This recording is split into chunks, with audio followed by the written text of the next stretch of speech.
Now, the greatest radio shows of all time.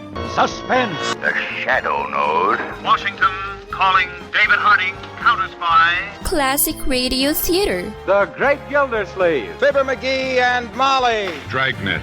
Gunsmoke. The Lone Ranger. Now, step back into our time machine with your host, Wyatt Cox. Good evening, friends of the Inner Sanctum. Well, as firecrackers are probably still going off in your backyard, we're going to have westerns and dramas on this Saturday, with episodes of Gunsmoke, Have Gun Will Travel, an episode of Escape, and 2000 Plus. And we're going to have another episode of that short-run program from the beginning of World War II, Dear Adolf. That's all coming up here on this Saturday. This is the 5th day of July, 186th day of the year, 179 days remaining in 2025. William Booth founded the Salvation Army in London on this date in 1865. Larry Doby signed with the Cleveland Indians on this date in 1946, becoming the first African-American player in the American League of Baseball. In 1946, the bikini swimsuit made its debut at a Paris fashion show. It was on this date in 1954, Elvis recorded That's All Right, his first commercial record. I went into Sun Records, and there was a guy in there took down my name, told me he might call me sometime. So he called me about a year and a half later, and I went in and I made my first record. That's All Right, the beginning of the regime from Elvis Presley. Live and Let Die premiered on this date in 1973 in pictures, the first Bond film to star Roger Moore as 007. Arthur Ashe became the first black man to win a Wimbledon single title on this date in 1975 when he defeated Jimmy Connors. Dolly, the first sheep cloned from adult cells, was born on this date in 1996, and in a verdict that outraged many onlookers, a jury in Orlando, Florida found Casey Anthony not guilty of murder, manslaughter, and child abuse on this date in 2011 in the disappearance and death of her 2-year-old daughter Kaylee 3 years earlier. Anthony's defense attorney, Jose Baez, spoke to reporters. While we're happy for Casey, there are no winners in this case. Kaylee has passed on far, far too soon. In 2015, the U.S. won the Women's World Cup for the first time since 1999 with a 5-2 win over Japan, Carly Lloyd scoring 3 goals. It's a surreal moment. It's been amazing. I mean, we just wrote history. The U.S. successfully defending its title 4 years later. And it was on this date in 2016 the Juno space probe arrived at Jupiter and began a 20-month survey of the planet. Passing away on this date in history, the trumpet master Harry James, the man who sang about his mother-in-law, Ernie K. Doe, passing away on this date, and baseball great Ted Williams, all passing away on this date in history. Birthdays on this date include Phineas Taylor, P.T. Barnum, a sucker born every minute. Actor Milburn Stone, Doc on the television version of Gunsmoke. Actor Warren Oates. From Soap, Katherine Hellman. Actress Shirley Knight. And the guitarist for the band, Robbie Robertson, all born on this date in history. Hi, this is Jeff Foxworthy. It is now time for the birthday announcements. The following people are now officially older than dirt. Judge Joe Brown, 78 years old today. Musician Huey Lewis, 75 today. From Oz and the Sopranos, Edie Falco is 62. Blood in the air. Let's check for glucose. Rule out CSF, all right? This guy needs a scan. Edie Falco, 62 years old today. From Law & Order Criminal Intent and Oz, Catherine Urbe is 60. Shane Fillion from the boy band Westlife, 46, and AEW's Adam Cole Bebe is 36. Those just a few of the people celebrating the 5th day of July as their birthday. If this is your birthday, happy birthday to you. Happy birthday to you. Happy birthday, happy birthday, happy birthday to you.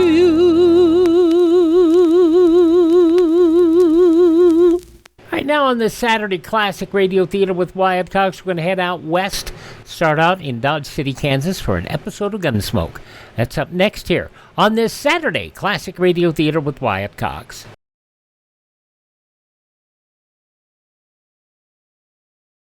If your daily routine never varies, chances are you're heading for a great big case of monotony. Everybody needs a break once in a while, and sometimes a vacation just once or twice a year isn't enough. But a break once a week would more than fill the bill. What could you do with that leisure time? Here's the answer to that. You can vary your routine with a fascinating and vital pursuit, spotting planes for America's Ground Observer Corps. It's exciting, it's interesting, and just 2 hours a week of your spare time is all that's needed to keep up the 24-hour schedule of the GOC.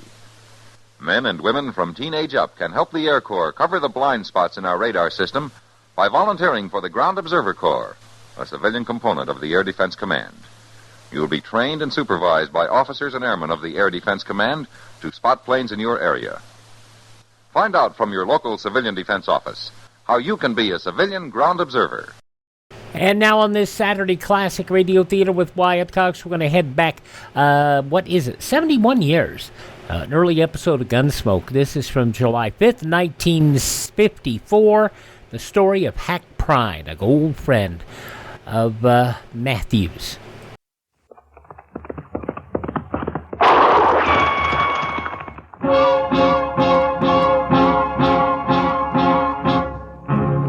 Gunsmoke, brought to you by Chesterfield, America's most popular two-way cigarette. One a pair. Chesterfield king size at the new low price. Chesterfield regular. Around Dodge City and in the territory on west, there's just one way to handle the killers and the spoilers, and that's with a U.S. Marshal and the smell of Gunsmoke.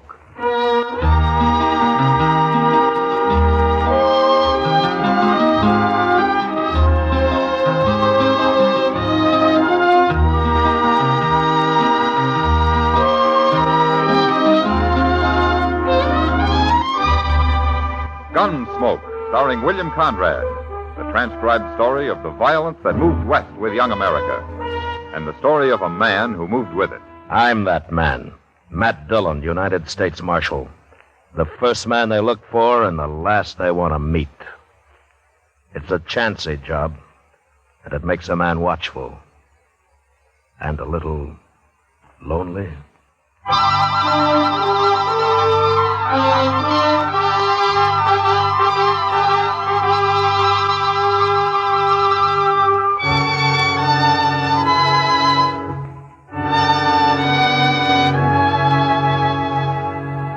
It was a long ride from Dodge up to Ponca Creek in the Dakota Territory, and I killed a good horse getting there.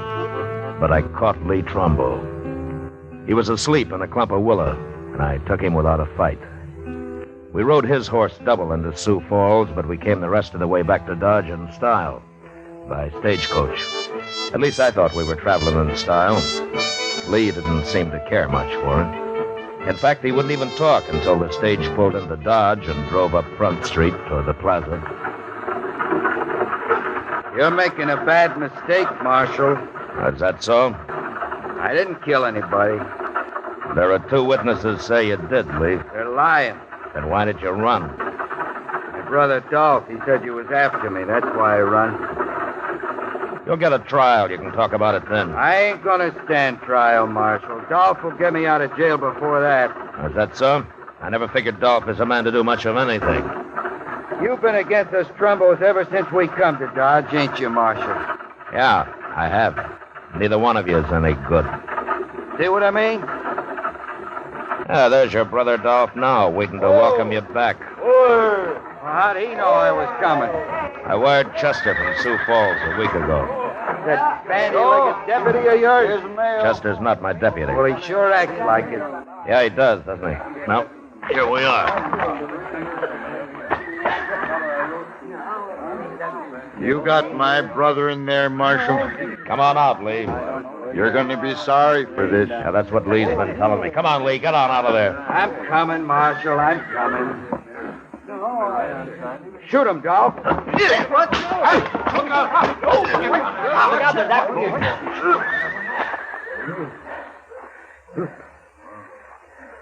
Don't look at me, Marshal. I didn't even draw. No. No, you didn't, did you, Dolph? You didn't have to kick him like that. You hurt him.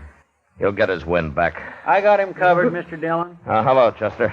Don't you try nothing like that again, Lee. It's all right, Chester. The fight's out of him. You want me to take Dolph's gun? Now, that's funny. I keep forgetting. You do wear a gun, don't you, Dolph? There's nothing wrong with wearing a gun, Marshal. There is the way you wear one. What do you mean? Well, you might run into somebody who doesn't know you're afraid to use it, and he might shoot you before he found that out. You calling me a coward, Marshal? Now, Chester. Yes, sir? I'm going over to the office. When Lee here stops groaning, herd him over and lock him up, will you? Okay, sir. And if Dolph gives you any trouble, shoot him. Now, Marshal. Get going, Dolph. Go on, move. You'll be sorry for this. I'll make you sorry for it. Oh, say, there's a fellow waiting for you over at the office, Mr. Dillon. He's a stranger to me, but he wanted to see you. All right, Chester. Oh, by the way, welcome back. Thanks. It's been most a month you've been gone. We sure did miss you here. Now, there were times when I missed being here, Chester. Don't let Lee get away from you now, huh? I'd hate to make that ride all over again. No, sir, I won't. Oh, I sure won't. Oh, stop breathing like that, Lee, and get on your feet. You ain't hurt. Come on. Get up here. Let me alone. Well... Hello, Matt. Hack Prine, how are you? Good to see you, Matt. You're surprised to see me alive, huh, Matt? Why, Hack, it's been at least 10 years, hasn't it? Man ain't born that could kill me. Leastways, I ain't run into him yet. Well, maybe you're just lucky. Luckier than you, anyways. A lot luckier sometimes, is the way I recall it. Now you're thinking about Santa Fe. Yeah. You wasn't very lucky that day, Matt. Hey, remember how it was? You backed into a corner with nothing but a beer bottle in your hand, and 3 of John Chisholm's drunk cowboys about to empty their guns into you. Yeah. And you walked in and killed every one of them. Yeah. It was real surprised, wasn't it, Matt? John Chisholm's been after you ever since, hasn't he, Hack? Oh, them was just the first of Chisholm's men I've killed, Matt. Been riding with Billy the Kid till about half a year ago. Oh? Well, why'd you quit? Never could make out if Billy was working for or against Chisholm.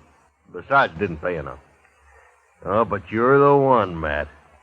When I got to Dodge last night, heard you was U.S. Marshal here, I just didn't believe it. Well, being a marshal isn't that hard a job. Oh, you can handle it all right, I know that. What I mean is it's kind of sudden. Find a man you used to know being a U.S. Marshal. Well, I got to earn my keep somehow. Oh, sure. Well, what are you doing in Dodge, anyway? I don't know, Matt. I don't know yet. I've been over to Wagon Bed Springs, stretching my legs, sleeping in a bed, doing a little gambling and the like. Yeah. Some fella here sent for me. I ain't seen him yet, but if it's a job he's got, I sure need the money. Well, good luck with it, Hack. We'll get together later and have a drink. All right, straight ahead, Lee. Right through that door there. The specials is out What's back. this? Just a prisoner. What'd he do? I didn't do nothing. Shut up and keep walking, Lee. What you locking him up for, man? Murder. That's bad. That's real bad. Murder's always bad. I don't mean that. I mean locking a man up. I couldn't stand that, Matt. I never been in jail. I never ain't gonna be. Well, then you better stay sober around here, Hack. And you're taking it back about that drink. Oh, no. You'll be safe as long as you're with me. Oh. I don't know, Matt. I've been around you when it wasn't so safe. I'll see you later. Yeah, sure, Hack. Oh. Hey, well, come on in, mister. I'm leaving. So long, Matt. So long, Hack.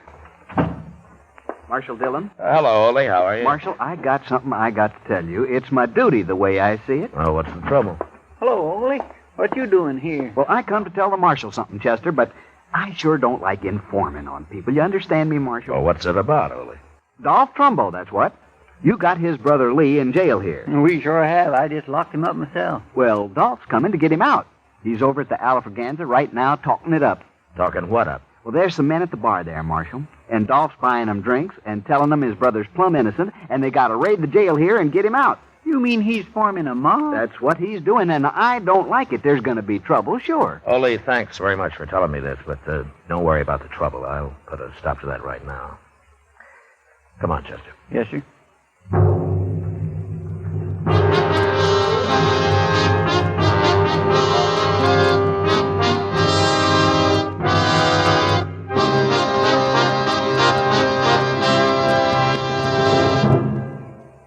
What a pair. What a buy. King-size Chesterfield, now at the new low price. And Chesterfield Regular. They're the quality twins. The same highest quality. The same low nicotine. Either way you like them, you get the same wonderful taste and mildness. A refreshing smoke every time. Change to Chesterfield, America's most popular two-way cigarette. Yes, the Chesterfield you smoke today is the best cigarette ever made. What a pair. Chesterfield Regular, Chesterfield King Size. They satisfy millions. They're best for you.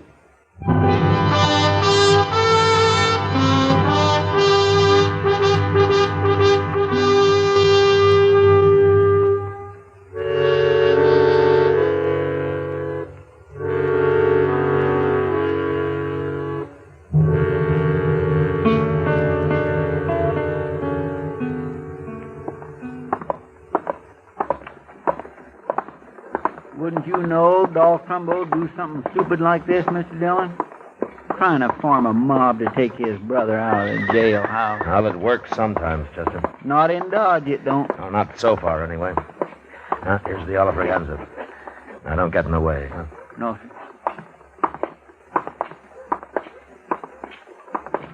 You're right, Bob. And something else. There's nothing to be afraid of, you men. You'll be led by one of the best gunmen in the whole country, I promise you that. And we'll have justice in Dodge, once and for all. Justice! That...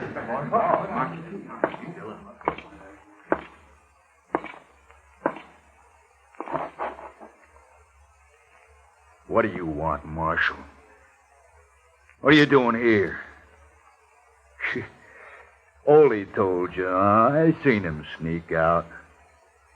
I just been talking, Marshal. No harm in talking, is there? Well, Lee's innocent anyway. He shouldn't be in jail. And I'm going to get him out, too. These men here are all with me. And we're going... Quiet. Shut up! Bartender, this place is closed for the rest of the day. No more liquor. And you men get out of here and don't let me find any of you together again. Not for a long time. Now get moving.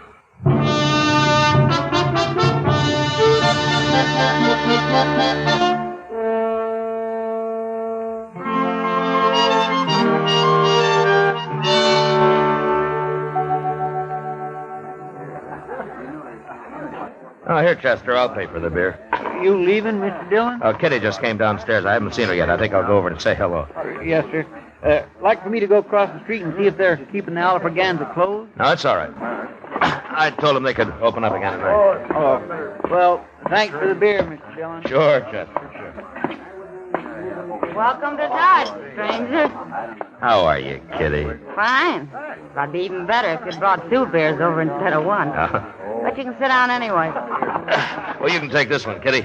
It's kind of warm. I don't want it. Matt, do you suppose the day will ever come when having good manners will be a requirement for the marshal's office?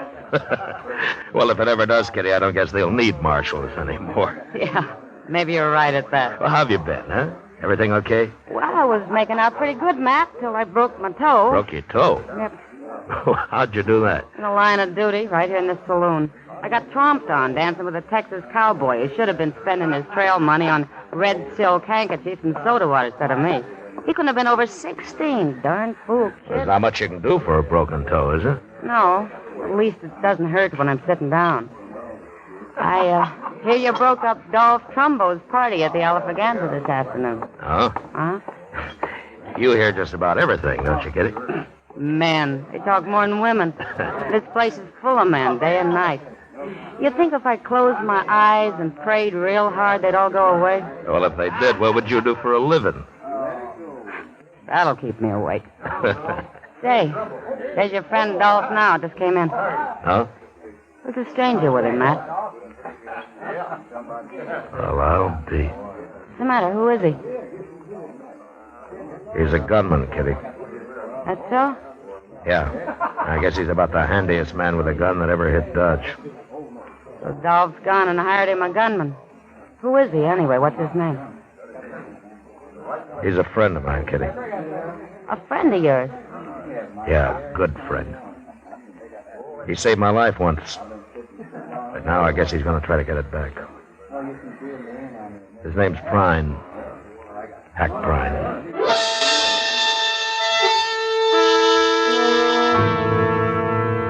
The government never did pay me much for enforcing the law in Dodge, but even if they doubled it, there were times when I'd like to have quit. I sat there with Kitty and watched the two men at the bar. They had a drink, then they shook hands, and then Hack walked out. I got up, and I followed him.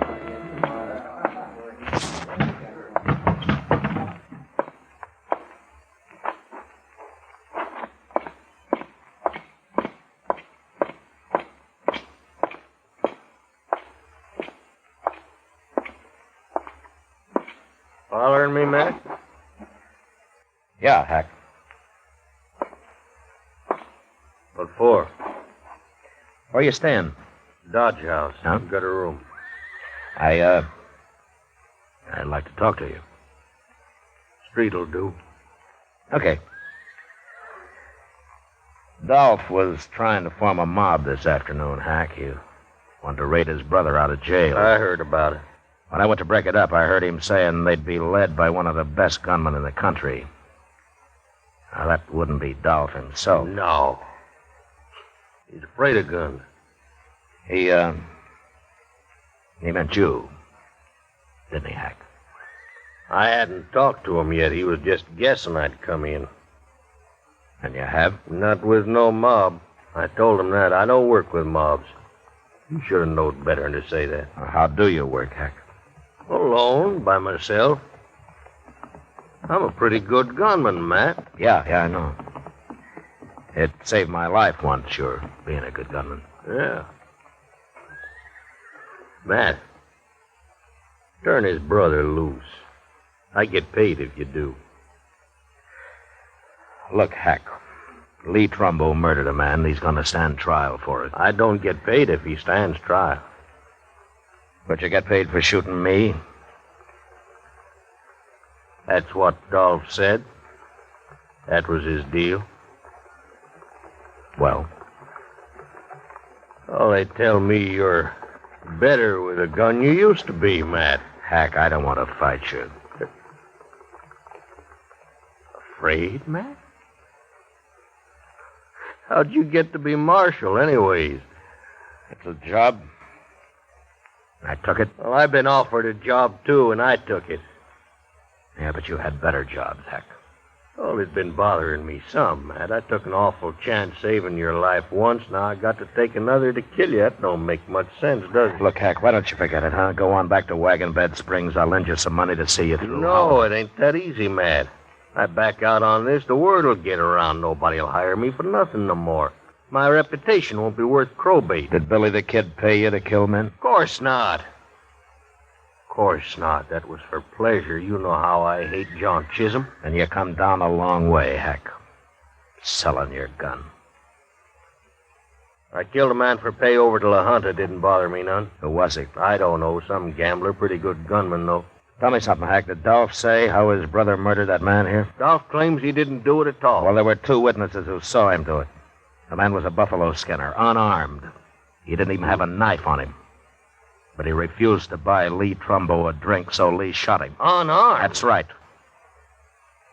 Shot an unarmed man? You think it over, Hack. I'll see you tomorrow. Good night.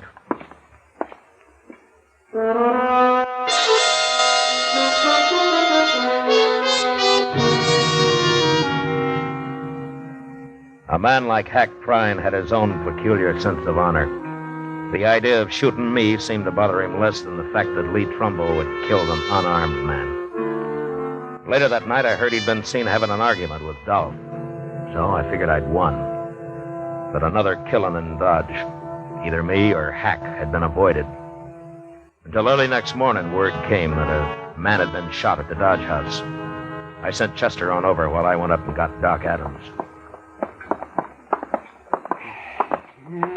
How do you know the man isn't already dead, Matt? I don't know, Doc. Well, it doesn't matter. I'll probably make more money off of him dead than alive. No? Well, I get paid for autopsies, don't I? Sure. Yeah, but just try to collect for the ones I keep alive. Just you try it. And I'm glad I don't have to, Doc, but I still notice you buy a new buggy every spring. Oh, yes, and wear it out before, racing across the prairie, delivering babies, setting bones, digging out bullets, delivering babies. Well, exercise keeps a man young, Doc. Yeah, it's a good thing I don't depend on sympathy to keep me young. Now, here we are. Mr. Dillon? Mr. Dillon, oh, hello, Doc. Where is he, Chester? In that room right there, number 12. And do you know who it is? It's Ole. Ole? Yes, sir. And Hack Prine shot him. What? It's Hack's room, Mr. Dillon. He did it all right. Well, let's take a look. Where's Hack now, Chester? I don't know, sir. Nobody's seen him for the past hour. I kept everybody out of the room, Mr. Dillon. All right, now stand aside here, boys.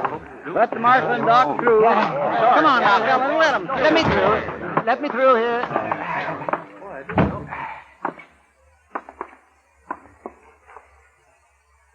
It's Ole, all right. He's dead, Matt. Real dead. 3-4 hours, probably. Nobody heard a shot or nothing, Mr. Dillon. But when the clerk come on duty about an hour ago, he saw Hack Prine walk out of here. Why anybody would want to kill poor little Ole, I do not understand. I'll bet I know, Mr. Dillon. What, Chester? You didn't talk Hack out of trying to kill you after all. He went back to Dolph last night and told him he'd take the job. Then he figured the only way to get you into a fight was to shoot somebody so you'd have to come after him. Yeah, maybe.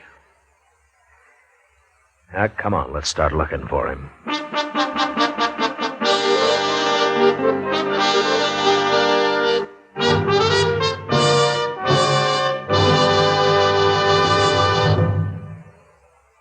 We will return for the last act of Gunsmoke in just a moment. What a pair. Les Paul and Mary Ford, America's most popular recording duo. You ought to know. You buy millions of their records. Les and Mary say, Chesterfields for me. I guess you could call us a real Chesterfield family. I've been enjoying them now for over 6 years. It's over 15 years for me. We believe it's the best cigarette ever made. Yes, they have just that refreshing taste and mildness that we like. What a pair. Chesterfield King Size, now at the new low price, and Chesterfield Regular. America's most popular two-way cigarette.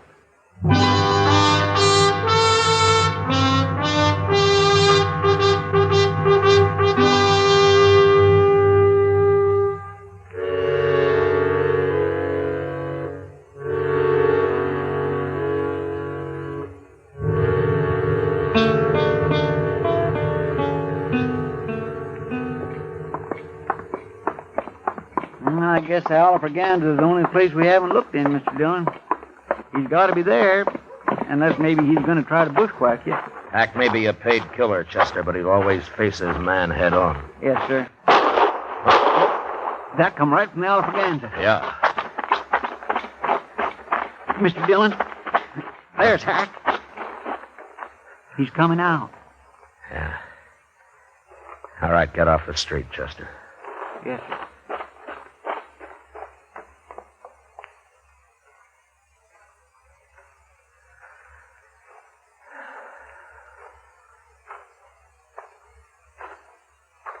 Morning, Matt. Hello, Hack. Just killed a man in that saloon there. Dolph Trumbull? I killed him. I gave him a chance, but he wouldn't draw. I killed him anyways. That's too bad, Hack. Ain't no man gonna frame me. I never thought you killed Ole, but I wanted to hear you say so. How'd you know I didn't do it? Well, it wouldn't be your style to kill a defenseless little fellow like that, would it? Of course not. So while you were out gambling last night, Dolph killed him and dumped him in your room. I found him there, and then I went after Dolph. Ain't no man can do that to me. Hack, according to the law, you murdered Dolph. I'm going to have to arrest you. What? You're going to have to stand trial for it. Oh, no, Matt. No, sir, I ain't going to jail. Not me, Matt. Never. I'm a lawman, Hack. I got to arrest you. Matt, I told Dolph last night I wasn't going to take his job. I told him I was going to leave town. You're under arrest, Hack. All right. I guess you've got to do it. Let's go for it, Matt. No, Hack, no. Let's see what happens.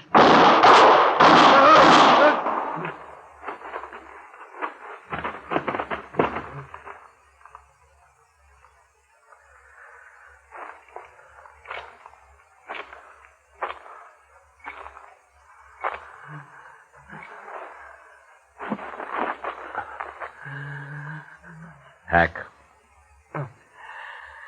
Hack. Oh, you're sure good, Matt. You're awful good. Yeah. Better this way, Matt, than getting paid to fight you. Sure. Sure it is. There weren't no reason to fight you. Not that way. I can't see you no more, Matt. It's like being underwater. I can't see nothing. Mr.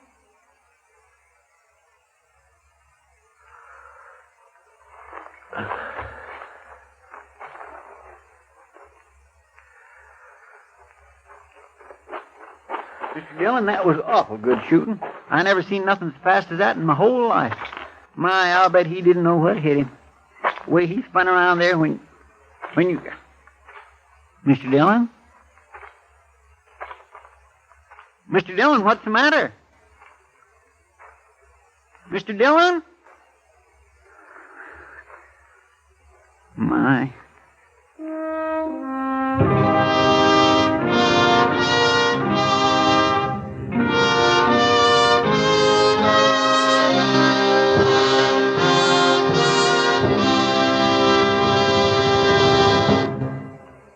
Here is our star, William Conrad. Right now, I'd like to step out of my character as Marshal Matt Dillon to join George Fenneman as a Chesterfield salesman. You know, about the greatest compliment I've ever heard about any product is what smokers say about Chesterfield. They satisfy. So whether you smoke a regular or king-size cigarette, Chesterfield is best. We hope you'll try them, and soon.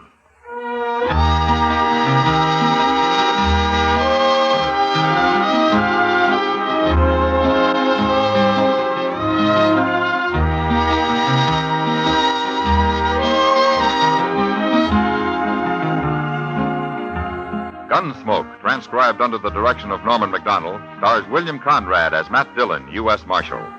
Tonight's story was specially written for Gunsmoke by John Meston, with music composed and conducted by Rex Corey. Featured in the cast were Lawrence Dobkin, Vic Perrin, John Dehner, and Harry Bartell. Parley Bear is Chester, Howard McNear is Doc, and Georgia Ellis is Kitty. Join us again next week as Matt Dillon, U.S. Marshal, fights to bring law and order out of the wild violence of the West in Gunsmoke. Today, L&M filters have a nationwide demand never before equaled by any other cigarette in so short a time. The reason? This is it. It's the filter that counts, and L&M has the best. L&M's exclusive miracle tip contains alpha cellulose to give you effective filtration. Two other things are important. L&M's have much more flavor, much less nicotine. Buy America's highest quality and best filter tip cigarette. Light and mild L&M.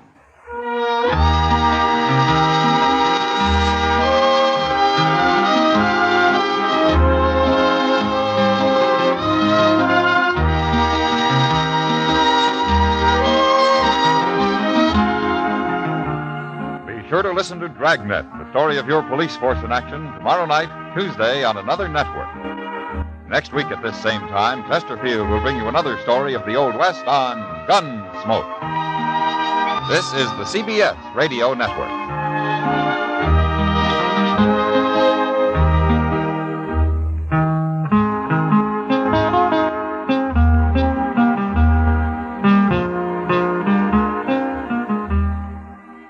"71 years ago, July 5th, 1954, Gunsmoke here on Classic Radio Theater with Wyatt Cox. We'll move from Dodge City to San Francisco and check in on Paladin.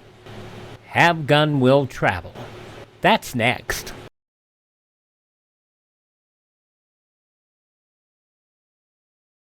We live in an age of specialization. We work in it, too. The legendary jack of all trades is lost out to the master of one. Too often, however, 20th century employers find it difficult to find the highly trained, highly skilled workers they need. Like any problem, however, theirs will yield to thought and consideration.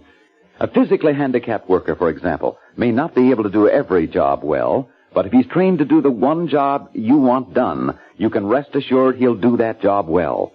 A physical disability is not and need not be a job disability. Very often a handicap will even add to the worker's efficiency. Where excessive room noise is a factor, a deaf employee may prove more efficient than his colleagues. Weekdays, call the local office of your state employment service and hire the handicapped to fill job openings in your organization. You will find the state employment service listed in your telephone directory. Well, we'll move from Dodge City, Kansas now to San Francisco, California. The Carlton Hotel. See what's going on in the suite of Paladin.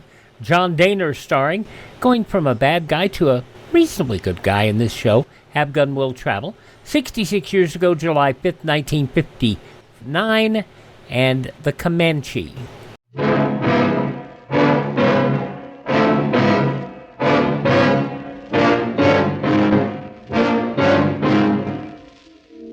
There's something you should remember, mister. A man going into Indian country should never be paid in advance.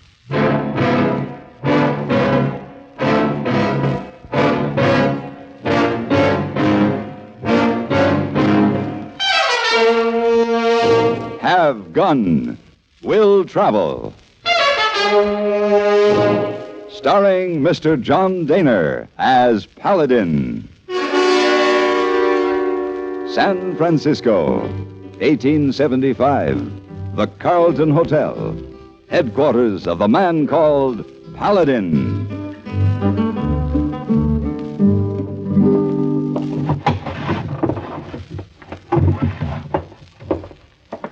And some socks. Yes? What is it? Mr. Paladin, look. Oh, Miss Wong. The dress for party. You like? Oh, I certainly do, but why the mask, Miss Wong? A mask. I was going to a masquerade party in Chinatown tonight. I taken Hey Boy. Oh, where is he? Oh, big problem with Hey Boy. He's going as cowboy. Well, that's no problem. Oh, it's a big problem. He wearing cowboy hat, leather pants, big boots, everything. But what's the problem? Spurs. Oh. Big spurs. Mr. Paladin, please to give Hey Boy information on how to walk with big spurs. All right, send him in. Oh, he got them on now. That can do. Hey Boy hardly can walk. Afraid to try stairs. You come down, please? Yes, of course. I'll come down as soon as I finish packing. Did you take another trip? Yes, another trip. Oh, you travel so much, Mr. Paladin. Where are you going this time? Up around the Little Bighorn. Oh, Little Bighorn. Well, that's a river, Miss Wong, in Montana Territory. All right, come on. Let's get the hay boy untangled from his spurs.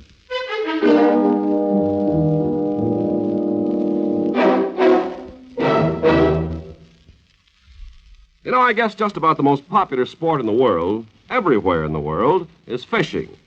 You hear a lot of discussion among American sportsmen, which is better, the dry fly or the wet fly, still fishing or trolling, lake, stream, or ocean. Everyone has his own ideas about this sport of fishing, and he goes after it in his own way.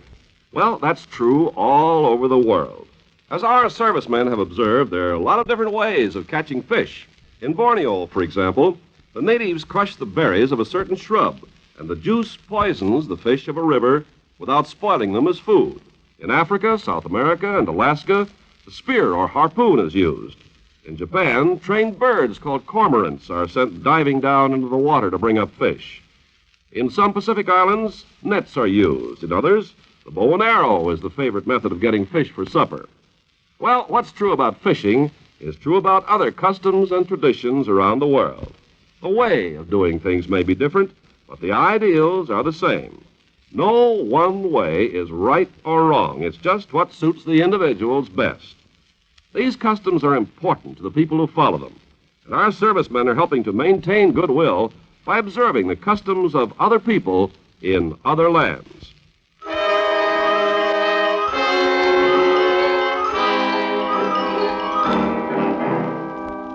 My problem was to find an Army deserter named Henry Carver and persuade him to go back to his outfit. It seems he'd deserted in order to rescue a girlfriend from a marriage that was being forced on her.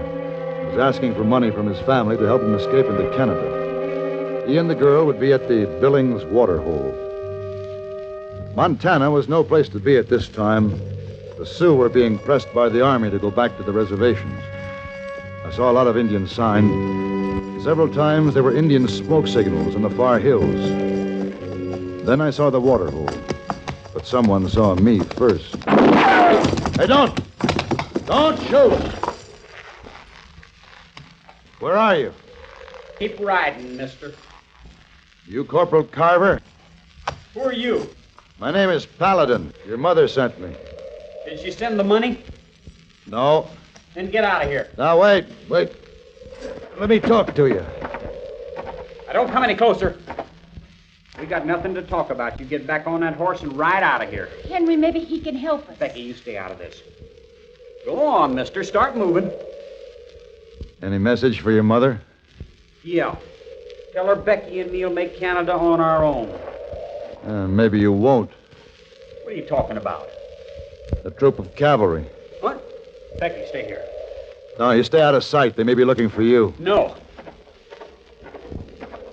Don't try anything. I got this rifle pointed. All right. Look. Down there. You're right. It is a troop of cavalry. What are we going to do, mister? We? They're not after me. You came to help me? I came because your mother asked me to. Well, then... Now, go on. Get back where you were. They're probably just coming in for a water break. Maybe. Don't try to trick us. I'll still have you covered. Go on. Hurry.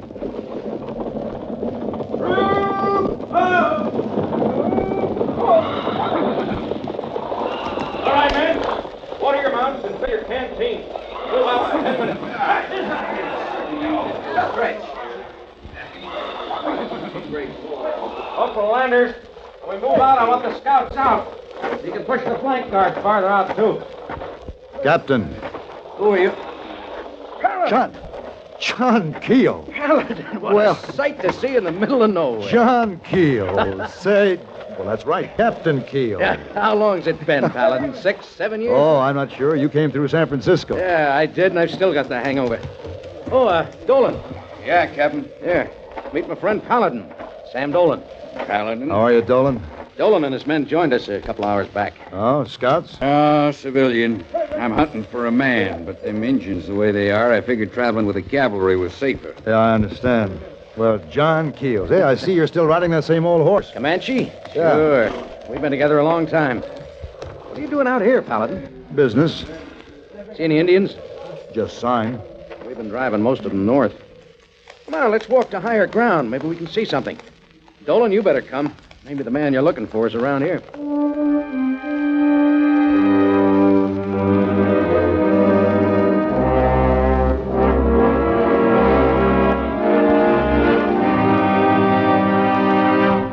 On June 15th, in the year 1215, King John of England met a group of barons on the meadow of Runnymede. There he placed the royal signature upon a charter which means much to us today. The document that King John signed was the Magna Carta. In later years, from its provisions developed our present-day concepts of trial by jury and the right of habeas corpus, concepts which are a vital part of democratic life. Thus, the Magna Carta, written in England almost 750 years ago, became an important source of American democracy. From the contributions of the past come the principles of the present.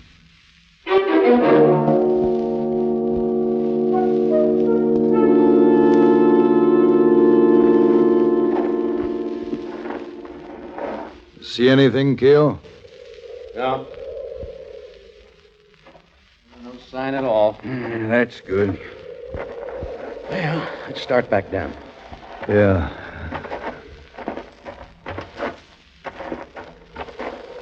Hey, you married yet, Paladin? No. I guess I move around too much for that. Well, you ought to see the fine family I got back at Fort Lincoln. Yeah? Wife and 4 kids. Well, good for you. And this is my last field trip. Next week I go out. I plan to get a piece of land and teach those kids of mine how to live off it. Where are you going now? Rejoin the battalion on Rosebud Creek. Not far from here? Oh, about half a day. Who's your command now? George Custer. Remember him? Oh, yeah, I remember him. What about you, Mr. Dolan? It's a dangerous country to be traveling in. I'm here on a personal matter. Oh? Hunting a kid and a girl, a soldier boy. That right? And the girl and I are supposed to be married, but this boy made off with her. I traced him to this area. I see. Sure got a score to settle with him. Well, if I run into him, I'll give him your regards. Home, Captain. You mind if we still tag along with you, Captain? Suit yourself. Well, good luck to you, Paladin. Say hello to San Francisco for me. I'll do that.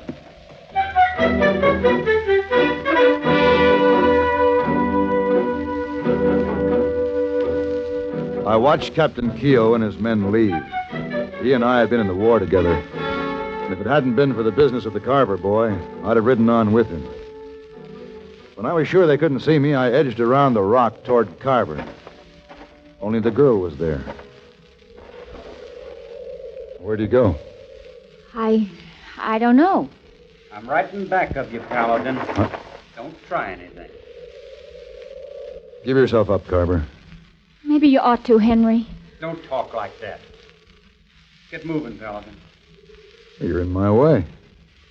I'll step aside. Get on your horse. All right.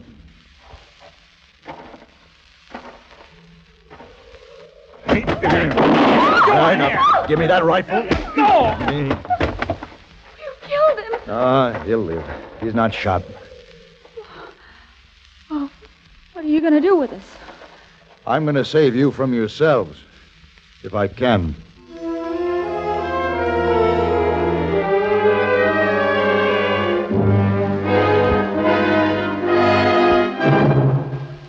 Say, here's a question I'd like to put to you. How much do you appreciate the things that make life just a little easier? For instance, take the way our teenage gals dress for a Saturday night dance. All glamorous like, and just regular walk-in fashion plates. And when they get to the dance, there's a super combo waiting to give out with the music. But let's go back a spell. Around 1790, and see what the teenage gals were wearing then for a weekend get-together. It's Sunday afternoon, and the gals are attending a rare social gathering. Every last one of them is dressed in a plain, homemade, linsey-woolsey dress dyed with butternut or walnut juice.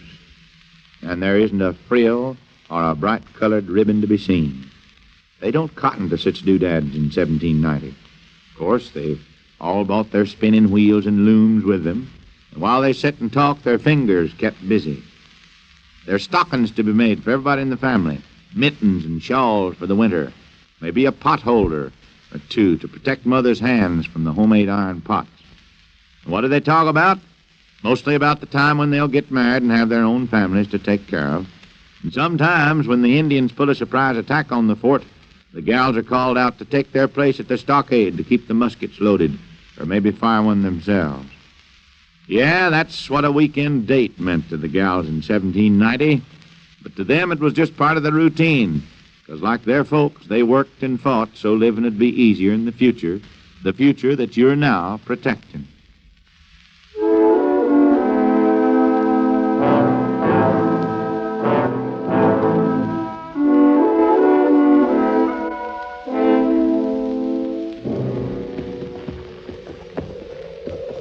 You might as well have turned me over to that captain this morning.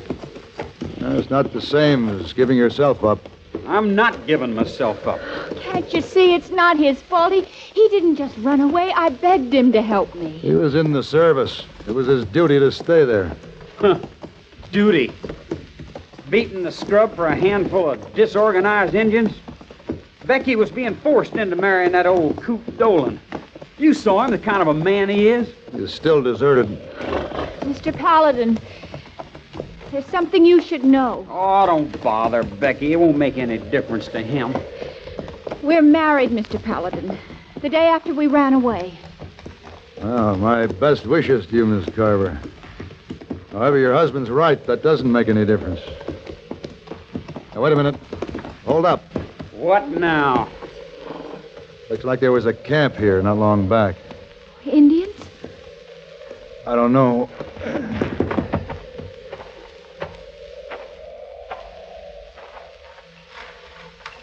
What is it? Canteen. Stamped 7th U.S. Cavalry. The 7th? Yeah. That's your outfit, Corporal. From the look of it, it was a large group. Larger than Keogh's. Well, let's get out of here.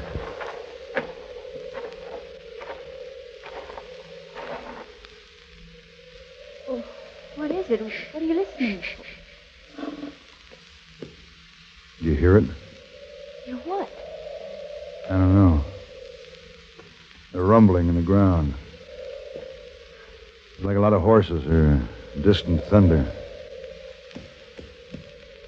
I don't know. Let's go.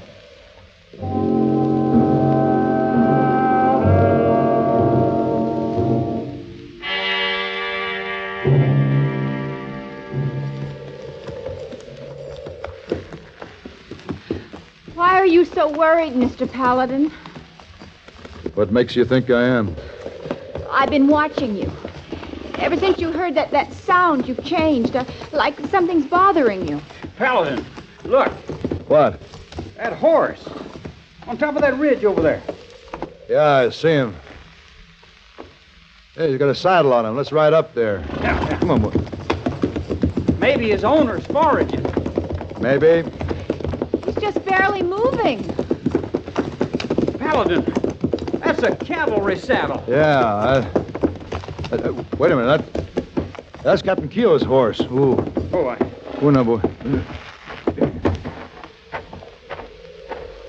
Here now. Here, boy. Comanche. Easy. Easy, boy. Easy. Good Lord. This horse has been shot. What do you think happened? Carver, get down and help me doctor this horse. Then we'll look for Captain Keogh.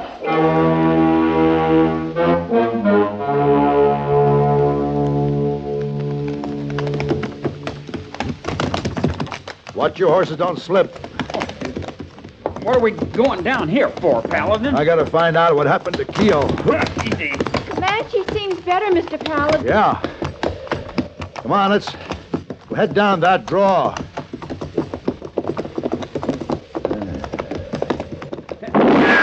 What the? Drop your gun, Paladin. We got you from both sides. Dolan.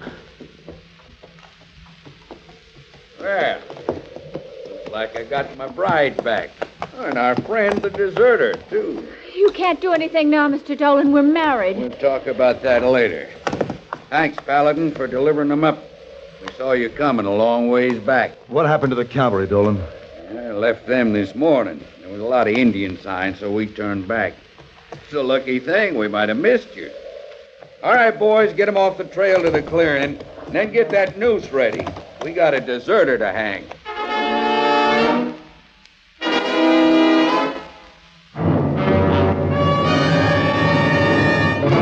With our American servicemen in many countries around the world, they have a wonderful opportunity to observe new customs and traditions. What might have seemed strange before is becoming pretty familiar to them. For instance, among the Mohammedans, to drink coffee with anybody is regarded as a sacred rule of hospitality, a token of peace. The berries are roasted over a charcoal fire, and the coffee is allowed to boil 3 times. It's thickly sugared and served in very small cups. All this is traditional among the Mohammedans, but as our servicemen have observed, it's simply their version of our mid-morning coffee break or our afternoon tea party or our cocktail hour. It's a time for friends to sit down and relax. It's a time for conversation with a cup of whatever beverage suits the individual taste. And this is true of customs and traditions of all countries. The way of doing things may be different, but the ideals are the same. So it is by observing these customs that our servicemen are helping to maintain goodwill with other people in other lands.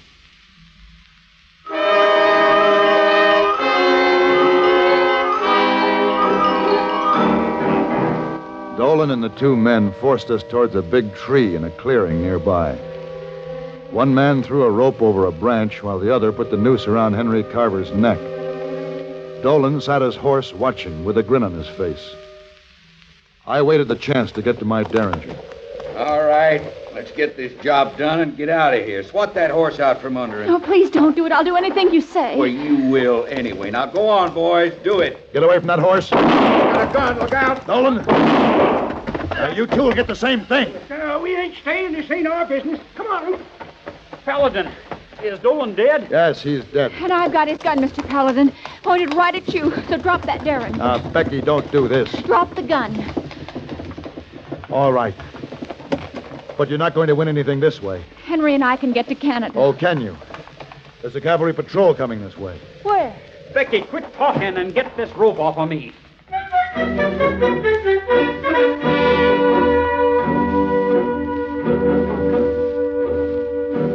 The patrol just kept coming on, as though they hadn't seen any of us. The kids were riding up the hillside. I mounted and started after them. They'd stopped at the top. Carver and the girl sat their horses, staring down the other side as I rode up. Ooh, Carver! What's the matter? Paladin. Look. Down there.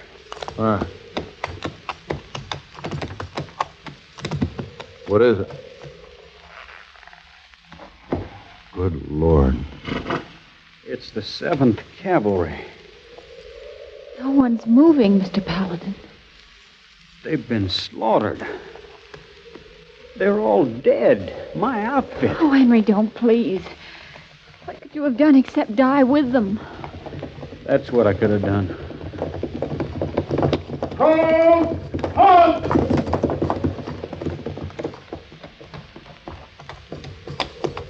You're there. Yeah? I'm Lieutenant Bradley, Chief of Scouts for Colonel Dillon. We're looking for General Custer's command. Down there. By the river. You'll find all of them. Good. Thanks, mister. Oh, no. They must have been ambushed. Or massacred by Indians. No survivors could come out of that. Well, there is a survivor, Lieutenant. There's a horse. There's another survivor, Lieutenant. Oh, Henry, don't do it. Lieutenant, I'm Corporal Henry Carver. I deserted from the 7th Cavalry. I want to turn myself in. Oh, Henry, please. Becky, try to understand. I couldn't go with you now. Not till I've done what I have to do. All right, Corporal. Fall in with us. Hold on!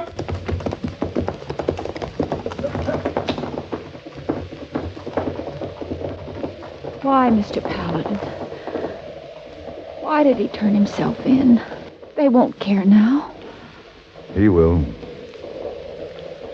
He was a part of the 7th Cavalry, Becky.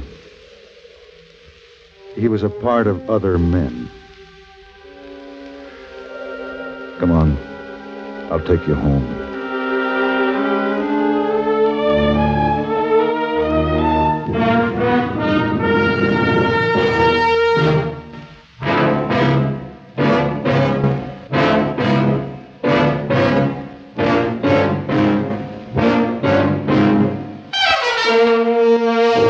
Have Gun, Will Travel.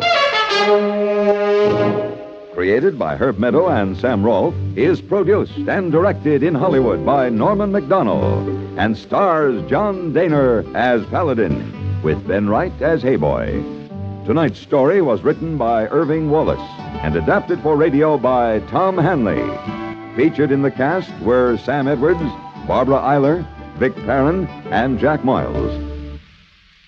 An Armed Forces recording of Have Gun Will Travel, 66 years ago, July 5th, 1959, here on Classic Radio Theater with Wyatt Cox. Ben Wright and Virginia Gregg, two great actors playing such hilarious comedic roles as Hayboy and Miss Wong in the radio version of Have Gun Will Travel.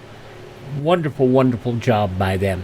Coming up tomorrow here on Classic Radio Theater with Wyatt Cox, more crime with episodes of Barry Craig Confidential Investigator from 1954, the summer suspense program, the replacement in 1950, Somebody Knows.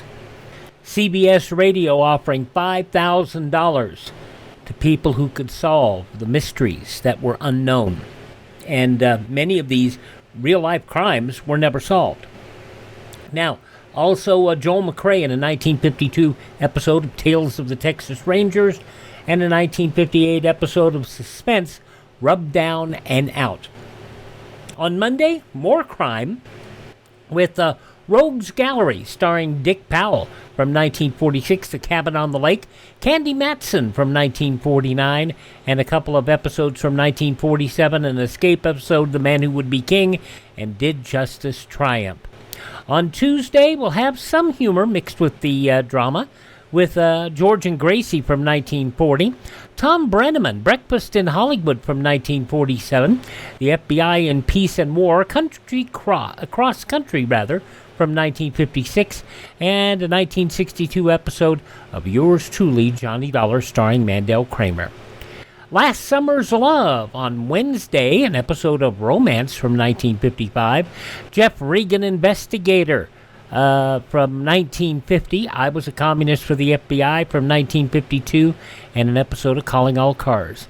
And Thursdays, one of my favorites. I try to run these every summer if I can. Granby's Green Acres, the pseudo radio version of Green Acres, starring Gail Gordon and Bea Benadera in their only radio starring roles.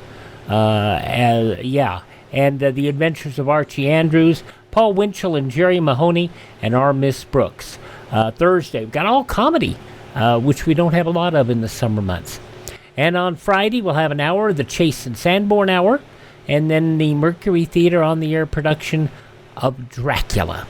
That's all coming up this week ahead here on Classic Radio Theater with Wyatt Cox. Visit our webpage at classicradio.stream. Next, Escape. Hello, everyone. This is Robert Merrill. In the American Cancer Society's vast effort to control cancer, there is one aspect that interests me particularly. This is the fellowship program for outstanding young doctors. Here are men who have devoted years to preparing themselves for their profession. College, medical school, interning, and perhaps more time as resident physicians. Many promising careers are open to them at this point, careers which will support their families comfortably.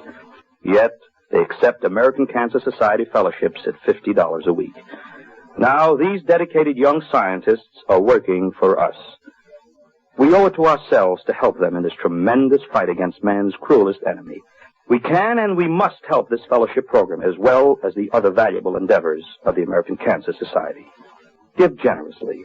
Mail your contribution today to Cancer, care of your local post office. We roll on here on Classic Radio Theater with Wyatt Cox, an episode of Escape, as this was originally broadcast 72 years ago, July 5th, 1953, A Source of Irritation. Tired of the everyday grind? Ever dream of a life of romantic adventure? Want to get away from it all? We offer you Escape. Escape, designed to free you from the four walls of today for a half hour of high adventure.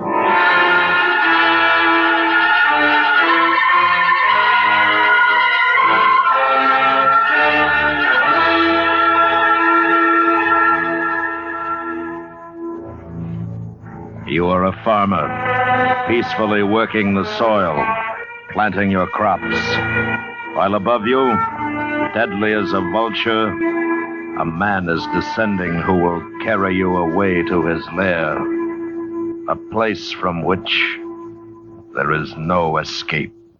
So listen now as Escape brings you Stacy Aumonier's exciting story, A Source of Irritation.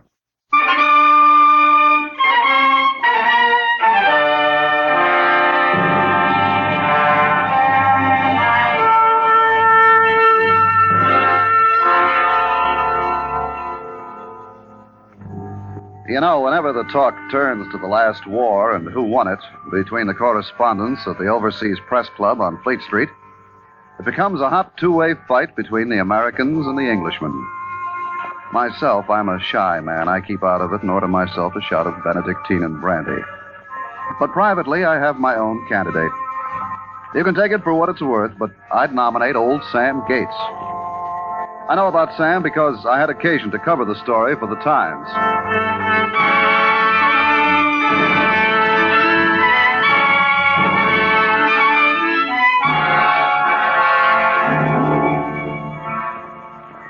It was during the days of the Blitzkrieg. The Netherlands, Norway, and Belgium had already fallen before the German panzer divisions, and the British Expeditionary Force was doing its grim best to help out in France. Old Sam Gates was on Mr. Dodge's farm in Halversham, hoeing turnips and waiting for his niece Aggie, who arrived twice daily, at dawn and at tea time, with his parcel of food. Hello, Uncle. Yeah? Oh, hello, Aggie. Well, Uncle, is there any news? You asked me the same question yesterday. Did I? Yes, and the day before that. Well, it's another day. Any news today? News? What do you want, girl? What news should there be? Well, no harm asking. You have my food. Here you are, Uncle. We cut open a new cheese for you. Well, I'll have a taste of it right now. Did you hear Mrs. Cobin's fowl got out last night? And Mr. Dodge wants you to kill another pig tomorrow. Yeah. Oh, look. It's an aeroplane, Uncle. I've got ears. Bloody nuisances of the war, these airy planes.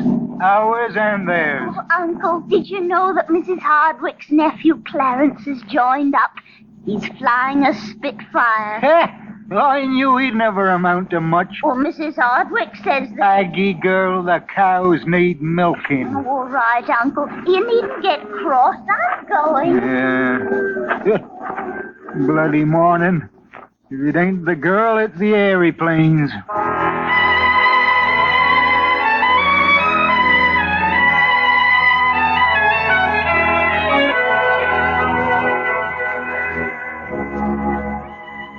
Well, old Sam Gates went back to hoeing his turnips and muttering to himself about this fool world and its inhabitants. But it wasn't an hour later that his thoughts were interrupted by another plane overhead. He waited for it to go away, but it didn't. And what he heard made him look up, startled. A plane was coming down with a Nazi swastika clearly marked on its side, and it was coming down on his field. Oi!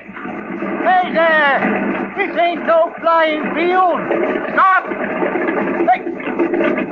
Can't you hear me? You can't land in them turnips. I just hold them. You there! Oh, you've kicked up 25 yards of Mr. Dodge's good Swedes. And what are you going to do about it? Well, grandfather, stand back there where you are, I shoot. Why, you've no right to come barging in here with that gun. What are you doing on English soil, anyways? Another word, then I finish you. Keep your hands in the air and walk to me. Schnell, be quick. Now, what do you want of me? No questions. Closer. There. Halt. Ach, no. Paul Joubert.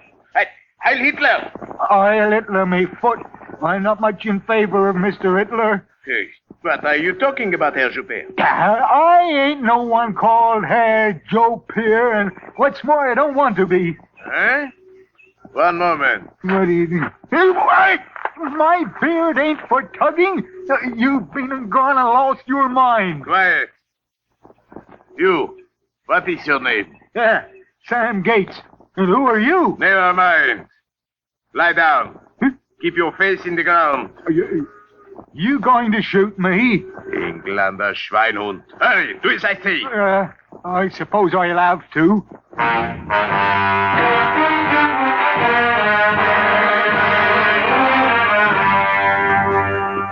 Old Sam Gates did as he was told, and the pilot went to work on the engine of his photo reconnaissance plane.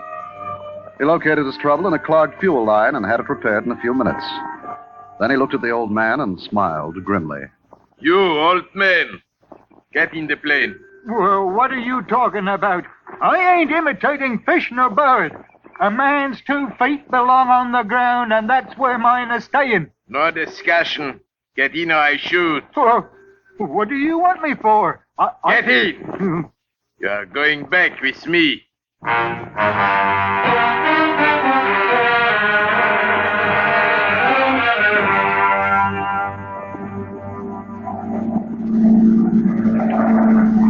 What is the matter, old grandfather? You're so pale.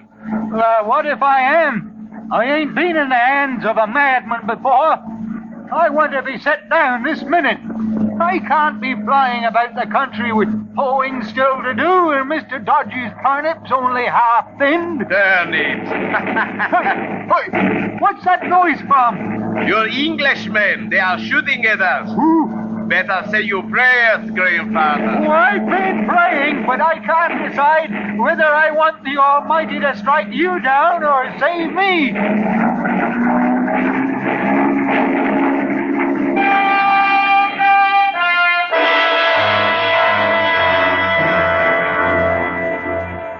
The right wingtip shot away, the fuselage rent with holes as big as a man's fist. The Nazi reconnaissance plane, nevertheless, remained miraculously aloft. Neither Hausman, the pilot, nor old Sam Gates was hurt. Sam was being spared for other things. Within minutes, they had crossed the channel and were gliding downwards. Sam knew by the roofs of the houses, the trees and streams, that he was in a foreign country. When they landed, Sam found himself behind German lines in France. The swastikas, the sea of unfamiliar faces shouting at each other in heathen gibberish, filled the old man with a strange dread. But he made up his mind to stick it through as he walked stiffly in front of the pilot's prodding pistol until they reached a zinc-roofed building and went in. Oh, yeah. Well, I'm going as fast as I can. That airplane ride shook me up a bit. Heil Hitler. Heil Hitler. Captain Hausmann to see General von Schlegel. General is occupied, Herr Captain. I must see him. Tomorrow morning. It is a matter of extreme urgency. Take me to him immediate. Very well, Herr Captain.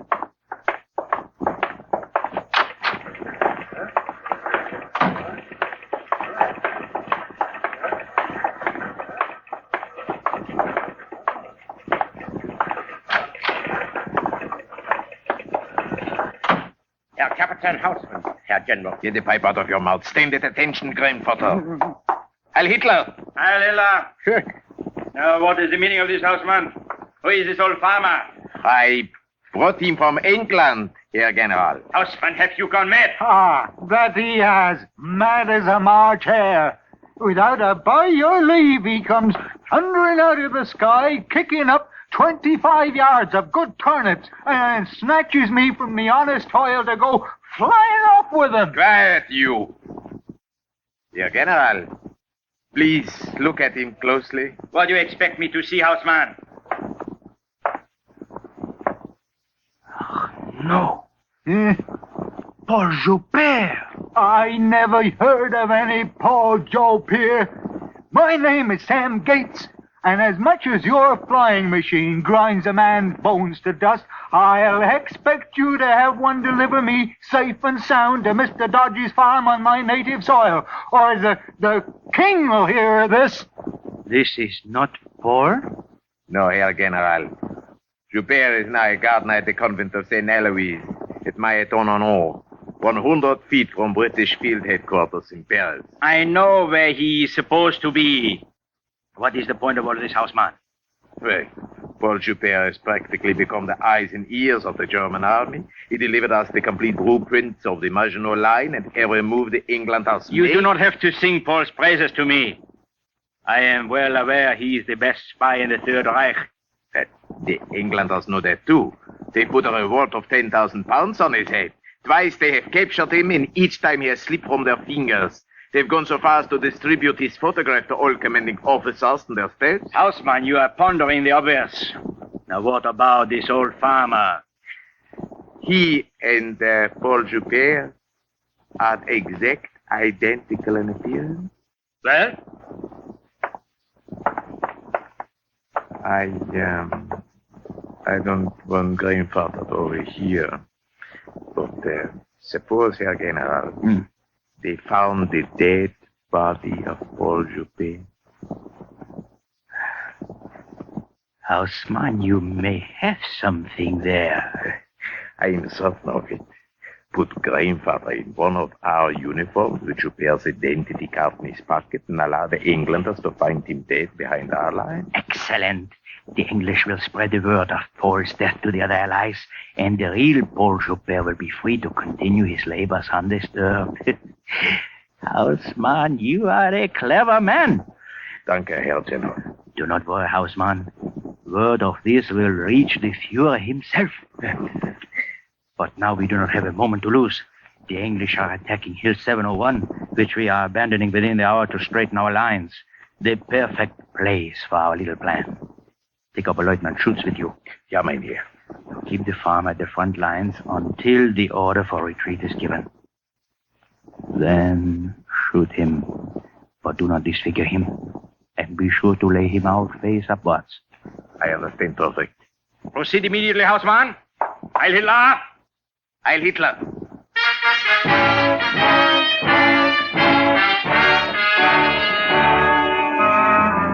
And then old Sam was forced into a Nazi officer's field uniform, a helmet placed on his head, and before he knew where he was going, he found himself at the front. Look here, my legs are aching. When am I going back to my turnips? You'll be back to the soil quite soon. Herr Captain, we are in the forward area now, and the retreat has started. Well, I ain't going no further. No. You're not about to take me back to Mr. Dodge's farm, and it makes no difference to me whether you shoot me or I get blown to bitsies by one of them exploding things. No. I'll have me a last pipeful of tobacco either way. Oh, dread, this bucket of tin keeps falling over my eyes. Keep moving and keep that helmet on your head. Down! Herr Captain, that was too close. They have the range. Let us shoot him and get out of here. Yeah. All right, grandfather. You can have your pipe full of smoke now. Are you ready to shoot? Jawohl. Okay, fire!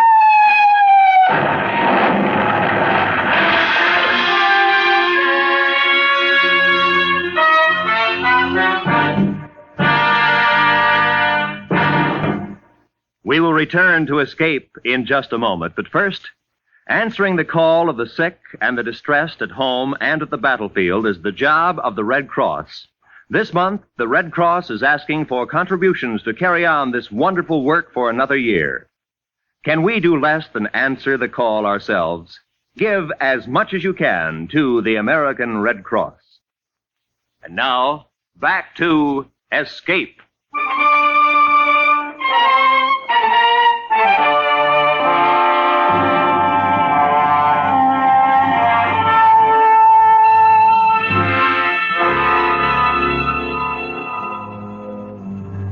That same day, the sun was hot in the midday sky, as an hour later, a forward patrol of English Tommies rounded Hill 701 and saw the bodies of Lieutenant Schutz, Captain Houseman, and behind a rock, old Sam Gates, lying with his pipe still in his hand. They were about to move on when the corporal, coming up from the rear, stopped them. Hold on a minute. What's up, Corp? We've got to get back to battalion headquarters. The one there with the pipe seems to be breathing. Well, leave him to the aid boys. They'll be along in a bit. Righto, Sergeant, but he might be a pretty big fish. That's headquarters insignia he's wearing. All right, Simpson. See if we can bring him around. But we'll have to be quick about it. The sun must have struck me down. Ooh, give me an awful set of dreams. Oh, my poor Red. Can't make out what he's saying. Come on. Give him a hand. Get him up. We got to get a move on.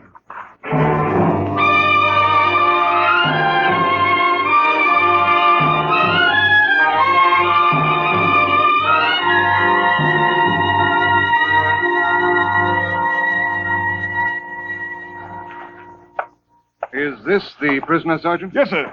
He's a bit shaken, but otherwise he's all right, sir. Seems to understand English. Name? Sam Gates. Rank? Don't know what you're talking about. Rank. Army rank. Well, I've nothing to do with any armies. You mind telling me where the devil I am? Huh? Speaks English like a native. Your identification card, please. Sig Dehner Identification Karte. Look here, what are you talking Nazi for? You're an Englishman, same as I am. Search him, Sergeant. Yes, sir. Here you are, sir. Thank you, Sergeant. Well, the master spy himself, Paul Lupin. Hell, you won't get away from us this time, Paul. Well, has the whole world gone daft? My name is Sam Gates, and I was christened so by me maiden Aunt Christina. And I'm no Paul Joe Peer, and I never was. Good show, Paul. Good show. My name ain't Paul. I can tell you where I was born and bred and who my wife is. Yes, I'm sure you've got your story worked out to the last detail, but it won't do you a bit of good. You were tried by our court-martial September last, and the verdict still holds. You're going to be executed as soon as possible. Make out the order of execution, Lieutenant. Yes, sir. And you better take the staff car and run down to division headquarters and have General Cartwright sign it. We really don't have much time, sir. The battalion has orders to move forward. Can't you proceed on your own authority? Not with General Cartwright. He worked his way up through the ranks, and he never quite got over it. Yes, sir. He doesn't like it much if you get your officer's commission out of the university. I know. And in particular, he's never forgiven me for having graduated from Oxford. Well, capturing Dupere is going to be quite a feather in your cap, sir. Yes. Well, I'll get going, Lieutenant. The general wants to witness the execution. Tell him we'll be over at the bombed-out farmhouse. Yes, sir.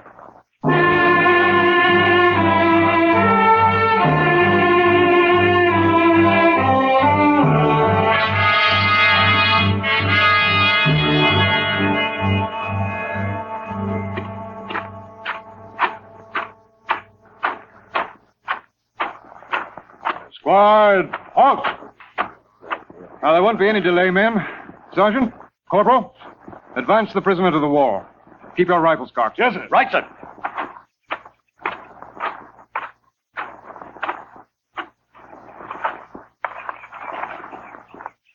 Paul Dupere, have you anything to say before the sentence is executed? My name is Sam Gates, and if I was 20 years younger, I'd give you a punch in the ruddy eye. Why, you had me guilty before I opened my mouth. You can go to bloody blue blazes. Oh, very well. Is there any last request you have to make? I want to smoke out a last pipe full of tobacco in peace and quiet. And I don't want none of that white cloth blinding me eyes. Our request granted. Begging your pardon, sir, but the general's driven up. All right, Sergeant. All right, Mosley. What's this all about? Is that Paul Dupere? Yes, sir. A most remarkable man. He not only bothered to learn English, but he even went to the trouble of mastering our local dialects. Calls himself Sam Gates. Had me fooled at first, sir, but I kept after the scent. Bring the prisoner here. Right, sir. But I'm afraid you won't get much out of him. He sticks to his own story. Sergeant, march the prisoner forward.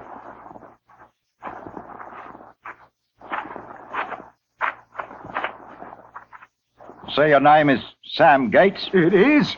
And if you had any sense, you'd believe me. I was minding my business, owing Mr. Dodge's turnips in Alversham, when this daft aviator comes swooping down in his aeroplane, tearing up good Swedes, and he snatches me away with him. Kidnapped, eh? And how did you manage to get into a Nazi's officer's uniform? Explain that. Oh, they was hatching something, that's what. They forced me to wear a tin bucket and green soldier suits, and made me go along with them. Aren't we wasting time, sir? We found Joupert's identification card in his pocket. I told you they was hatching something. They put it in my pocket. How much do you expect us to believe? Oh, I don't ask you to believe anything at all. We'll get to the truth soon enough. Where were you born? Oh, Alversham. 3 miles from Mr. Dodge's farm, and what's more, I haven't set foot out of the country except once to visit the flower show at the market Roughborough. And today, to go flying about with that madman. Alversham, eh? The perfect characterization. The pity to execute so fine an actor. Married? Yes, I be. And what's your wife's maiden name? Annie Hatchett, as everyone in Alversham knows. Good show. Who did you say you work for? Mr. Dodge, Charlie Dodge. And he raises horses and pigs besides. And what you know, what do you grow besides turnips? Runner beans. Good show. Sam. Good show. Sam, then. Well, now see what you can do with this.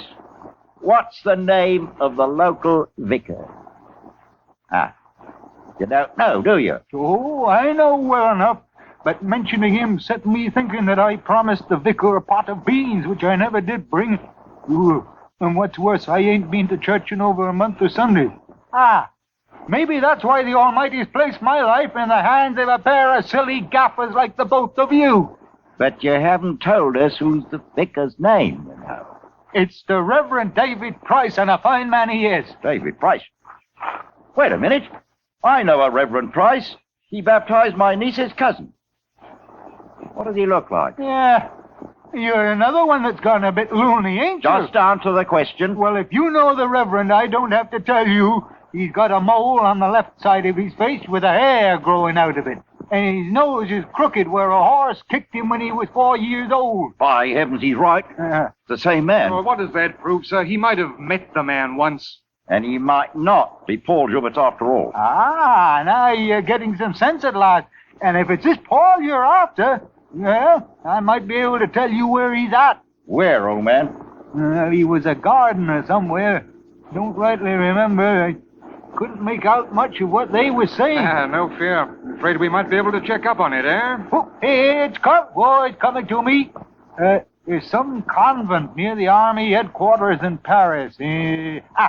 Mighty No, that's it. Mountain on No?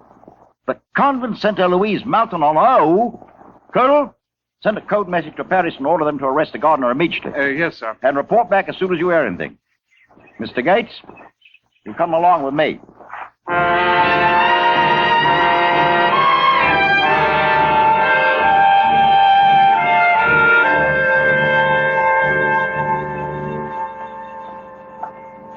Colonel Mosby reporting to the General, sir. Well? Message from GHQ. They've arrested the gardener, sir. He is Paul Joubert, all right. You realize that Joubert might still be at large? Yes, sir. And Sam Gates here shot to death by his own people? Yes, sir. You're an Oxford man, aren't you, Mosby? Yes, sir. I never went to university. I worked my way up through the ranks. Dismiss!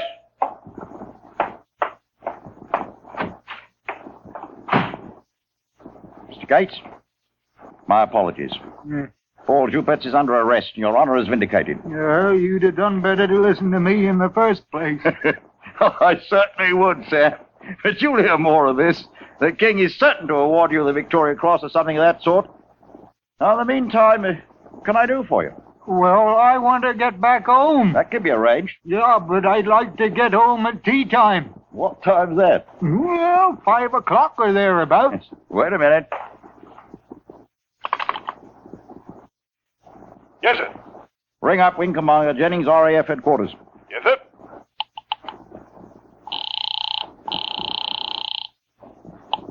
Jennings here? General Cartwright, sir. One moment. Wing Commander Jennings, sir. Right. Wing Commander Jennings speaking. This is General Cartwright. Have you flown the dispatch case out yet? Oh, not yet, sir. Good. There's a little matter which concerns the honor of the British Army. Oh, what's that, sir? A friend of mine's here, Sam Gates. He's come over from England to give us some valuable information. I promised to have him back at his farm at Aversham before tea time at 5 o'clock. Can you take a passenger? Well, I might be able to manage it, sir, if I can ever find the place.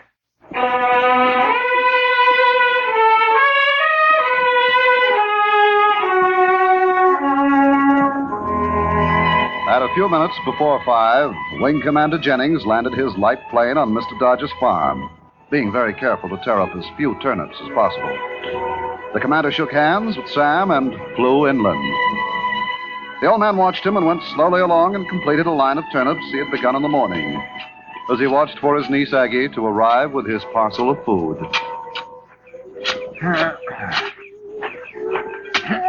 Hello, Uncle. Yeah? Oh, hello, Aggie. Well, Uncle, is there any news? You asked me that very same question this morning. Did I? Hmm. Well, it's another day gone. Any news today? News? What do you want, girl? What news should there be? Ain't it enough to earn a bite to eat and a glass of beer without always wanting news, news, news? Heh! Drat you and your news. Now, you get back home and fetch the pot of runner beans to the vicar, and you be quick about it. All right, Uncle. Oi! And you tell him I'll be at church on Sunday next, for sure.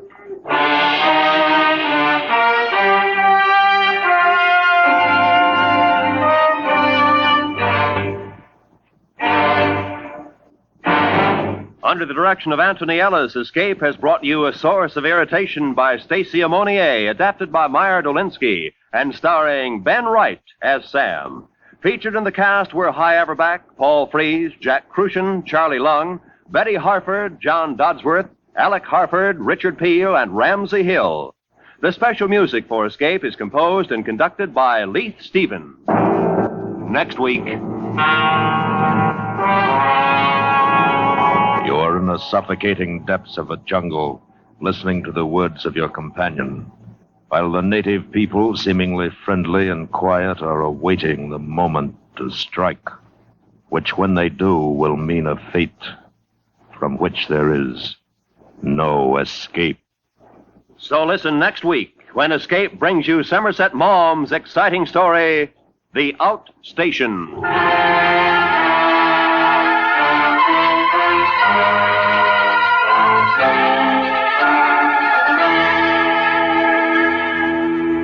This Monday night, Walk a Mile, the fast, furious, funny quiz show starring Bill Cullen, is yours for fun at the Star's address.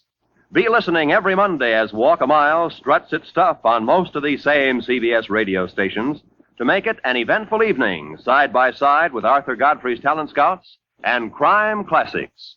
This is Roy Rowan speaking. And remember, the stars still shine in the Summer Theater every Monday night on the CBS Radio Network.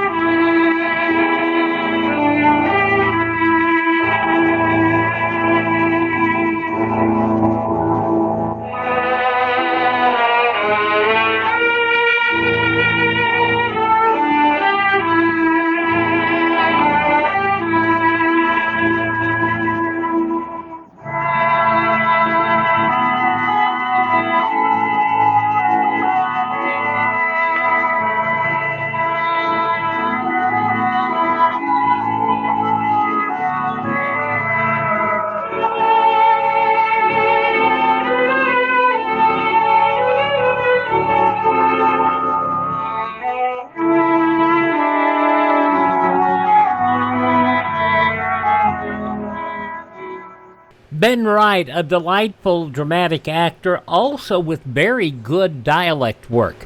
Especially, well, you hear him doing Hey Boy on Have Gun Will Travel, but a lot of other work as well. In an episode of Escape 72 years ago, July 5th, 1953, visit our webpage at classicradio.stream. Science fiction now, an original science fiction drama, no adaptations on 2000 Plus, as we'll hear about a Martian war veteran coming home.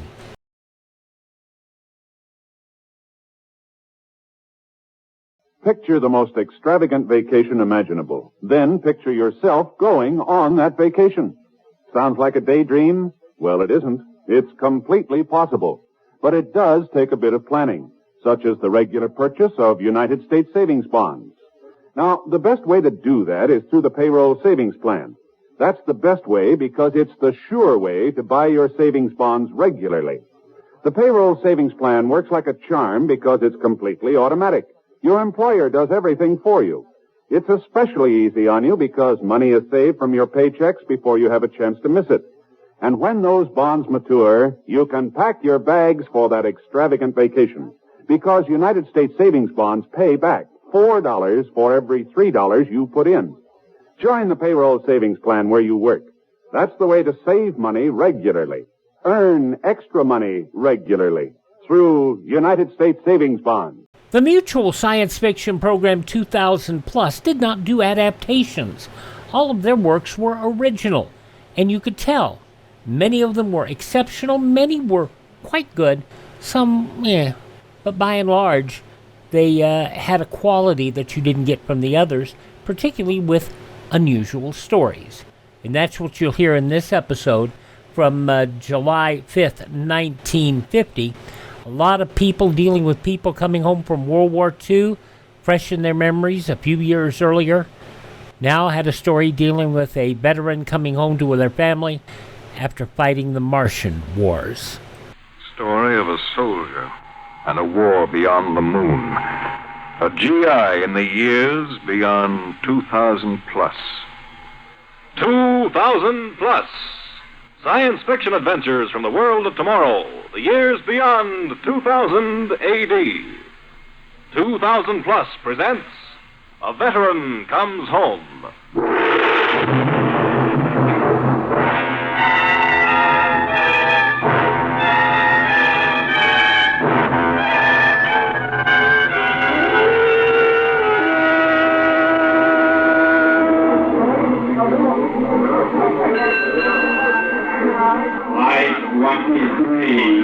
Rocket ship Luna arriving from moon at Rocket Cradle 4, East Section.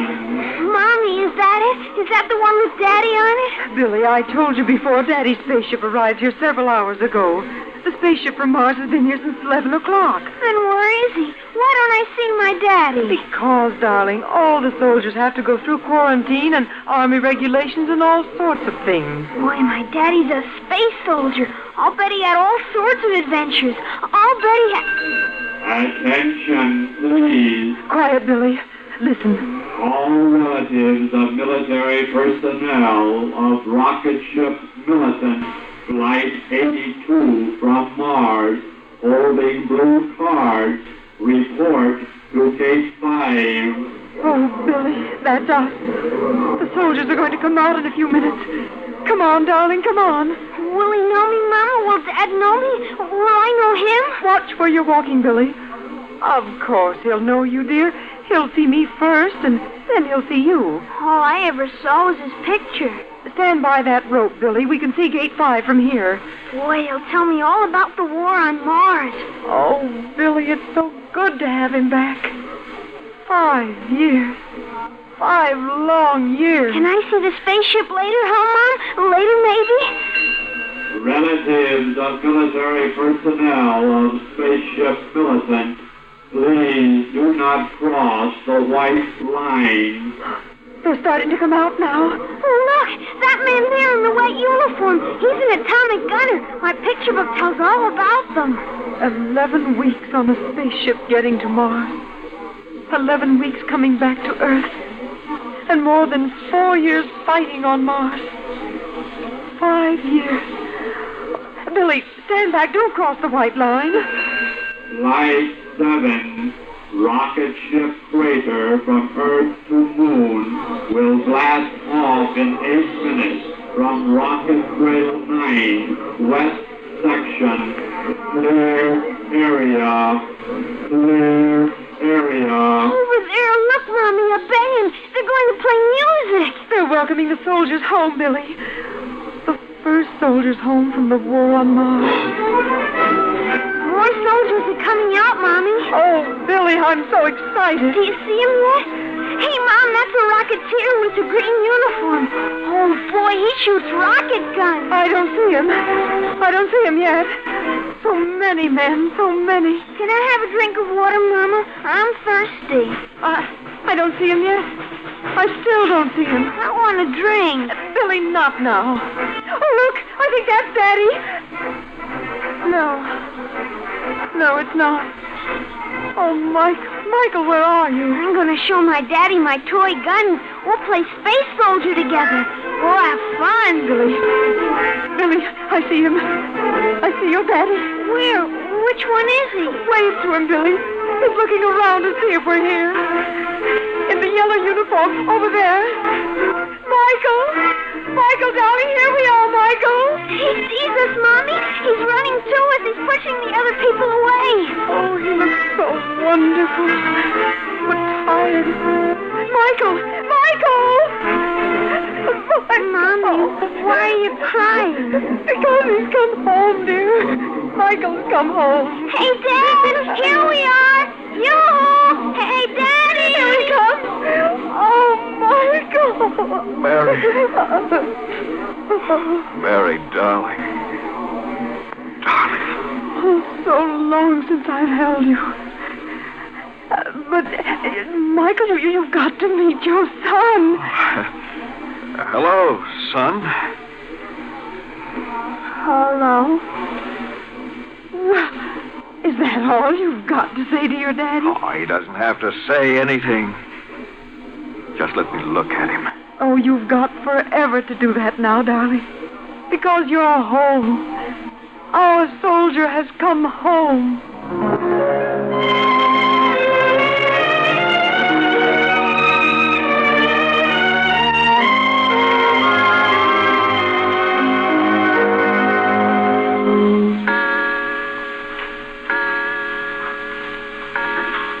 It's 3 o'clock in the afternoon, Mom. Why is Daddy asleep? He was tired, Billy. He wanted to rest. He didn't talk much when we came home, did he? No, but he will. You and he will have a lot to talk about. Hey, I think I heard him getting up. Well, we'll open the door carefully and peek in.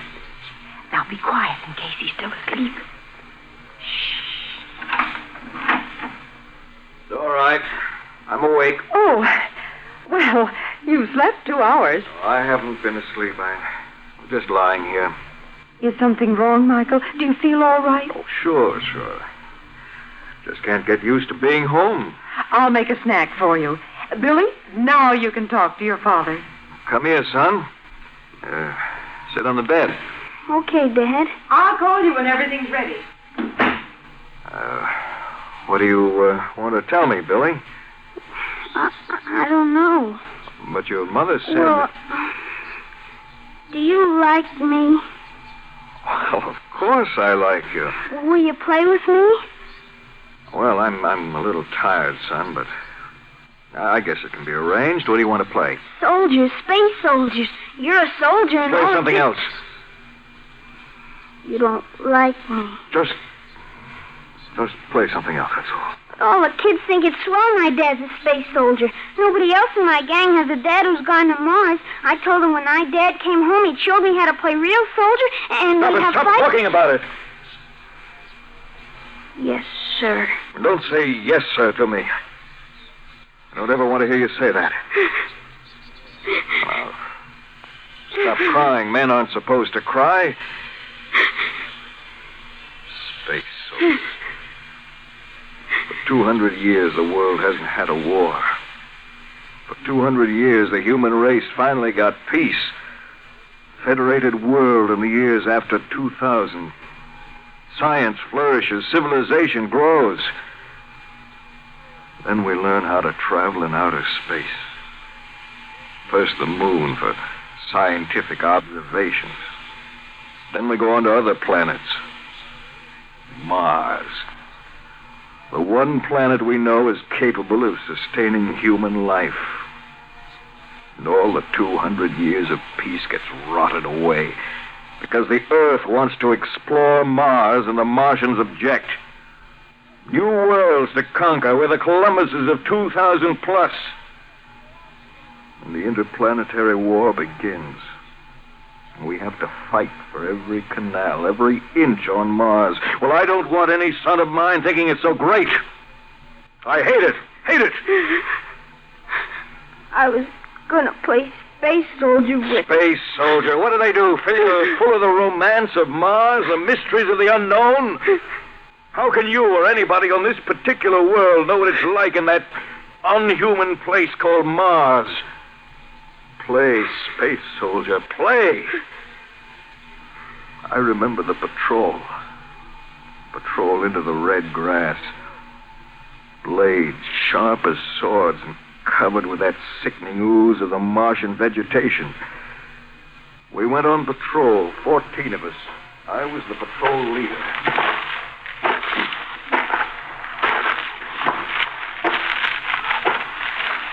All right, let's stop a minute. Oh! And what again? You see anything? Just the red grass. Wait, about a mile and a half over there, a sand belt. Give me your glasses. Yeah, that's right. Wherever the grass meets the sand belt, we gotta be careful. Those sand spiders, more dangerous than a cobra. One bite and you're dead in half a minute. Men are all wearing shin boots. We'd better put on our masks and gloves, too. Sometimes a spider crawls up the clothing. Okay. Masks and gloves, protective gear. Protective gear? Oh, no. It's too quiet. I've always got the feeling the Martians are around when it's this quiet. Yeah, I know what you mean. We'll go on now. Leo, you take 4 men and cover the left. Use electric rifles. Yes, sir. Have Mulroney take 4 men and cover the right. Torpedo pistols. Yes, sir. Ted and I'll take the other men and move straight on. Ted, we'll use atomic shell clips in our guns. If we meet opposition and have to blast them, Leo's and Mulroney's groups can cover us as we move around the area we've radiated. Better keep our belt Geiger counters handy. Okay, Captain. Let's move.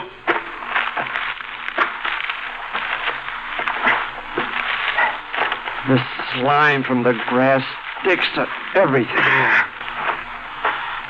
Careful of those sharp rocks.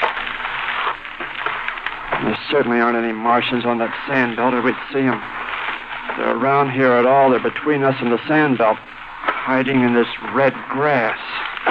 Look out! What? Jump away! Don't step on it. Good Lord, I didn't see it. A tooth flower. Those flowers are hard as ivory. It's a carnivorous plant. If you walk too close to it, it'll bite your leg in half. Mars. The nightmare planet. And we'll keep moving. And keep your eyes peeled for killer vegetation and enemy Martians. Oh, it's getting hot. Always gets like an oven about this time of day. Leo's group is moving ahead. Apparently they found nothing dangerous yet. Hello! Hello! They're waving. Everything's okay. Don't be too sure. Look over there. Sandstorm. Whipping across the sand belt. They come up in seconds, blast by at hundreds of miles an hour. Everybody down! Hit set! Can't keep your ass! Slimy grass. Ooze all over us. Those grass blades like an Indian faker lying down in a bed of knives. Hug the dirt. Here comes the sandstorm.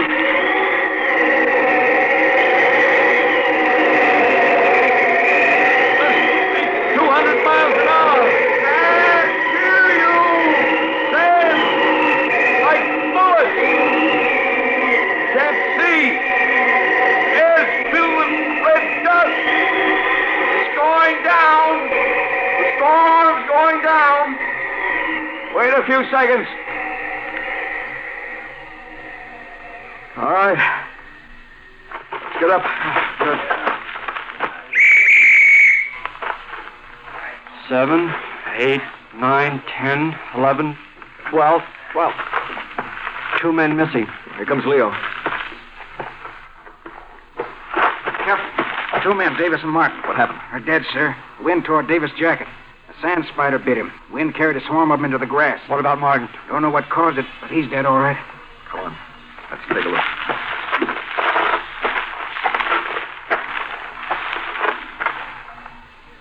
There he is, sir. His skin is natural, not blue the way it turns when a sand spider kills you. Let me see. Good Lord. What's the matter? The Martians. Martians? They got him during the sandstorm. He must be around somewhere. Look at his back where I opened the jacket. Hit by a sonic beam. Right. That super sound wave gadget of theirs. Turns your guts to jelly. The Martians are here, all right. Now warn the men. Lie down. Give me your pocket magnet speaker, quick. Here you are, sir. Right. Leo, crawl on your belly over to the boys. Keep low. Okay. Let me know when you get there. Meanwhile, I'll talk on the magnet speaker. Yes, sir. The Martians will hear me. So here's some lingo they won't understand. Now, get this. We got company for tea. Be trigger happy and remember the Alamo. Is Leo there yet? Can't see him. Wait. He's coming on the UHF talkie. Snap on your earphones. Okay, Leo. No sign of the enemy. We're fanning out. We're covered by the red grass. We passed word, shoot first. Good. That's an electric rifle. Enemy sighted. The jelly got one. They're east 200 yards. Let's move in. Give them everything. Yes, sir. Come on, Ted. Right with you. Where they're trying to crawl through this grass.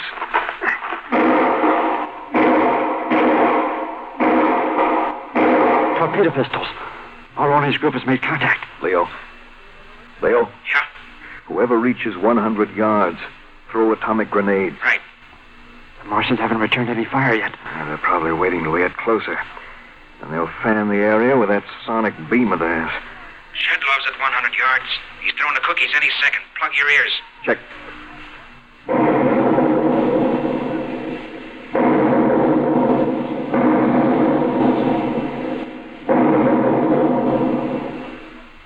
That should have cleaned them out. Well, we've got to be careful. We can't go in to see. We don't have any anti-radiation gear. No sound from the Martians. Nothing. Leo. Leo, any report from you? I think we got him. Absolutely no sign of life. Move south a few hundred yards, then east. Probe their positions. Right. Captain, I'm pretty sure it's all clear. Yeah, you're probably right. I just feel conservative right now. I'll be glad when they verify the Martians are cleaned out. This heat, this stinking grass. What a planet. Well, at least the moon is dead. Why weren't we satisfied when we got to the moon? No, we had to go on to this forsaken... Listen. The sonic beam. The Martians are attacking. They must have had a group to the south. They got someone. They're shattering them down. Let's get over there. We can't help them. Just hug the dirt. Look at all those men. Don't you think I know that? What are 2 of us against a Martian patrol? Try to reach Leo. Leo. Leo. Come in, Leo.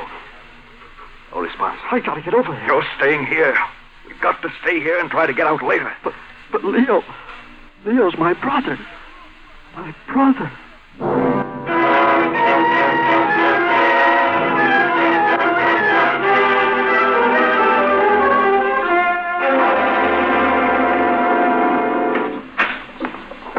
Well, here's your snack, darling. I hope you like... Where's Billy? I thought he was in here with you. He went up. To play? I don't know. Oh, he has been so looking forward to having his daddy back. All the kids in the neighborhood are waiting to meet you. He's been boasting about you for months, ever since we got word that you were coming home. Yeah, I know. Michael, is something wrong? Did you and Billy have a quarrel? He's a stranger to me, Mary. A stranger? Your own son? He was just a baby when I left. I can't get used to him. Oh, but you will. You can't help loving him. I can't get to know him until he stops this terrible business of reminding me all the time. Reminding me of what I want to forget. But he's proud of you, of what you've done, of what You know, I told him what it was really like up there. He ran out of here crying. Michael! Well, what do you want me to do? Throw out my chest and brag about being a hero? Pretend that a planet called Mars, that Satan himself, with the aid of a few million devils, must have created, pretend that Mars is heaven? That fighting a war so far away it takes months to get there is fun for the kiddies? I'm sorry, Mary. Just leave me alone. Michael, this isn't like you. How do you know what I'm like after all these years? I hardly know myself at this moment. 5 years away from people. Away even from the one world in the universe that contains human beings. But there were other men with you all the time. Hundreds, thousands of them. What do you mean you were alone? You don't understand. Michael, darling, I'm worried about you. A spaceship, 1/2 mile long, 11 weeks in flight, confined quarters, the same blank faces of men torn from their planet, catapulted into infinity, a fleck of controlled cosmic dust, and being alone. And on Mars, the base dug underground, living in plastic shells for barracks, never being able to move except on patrols. All of us men in a nightmare. And being alone, in our souls alone. Give me some coffee. All right, Michael.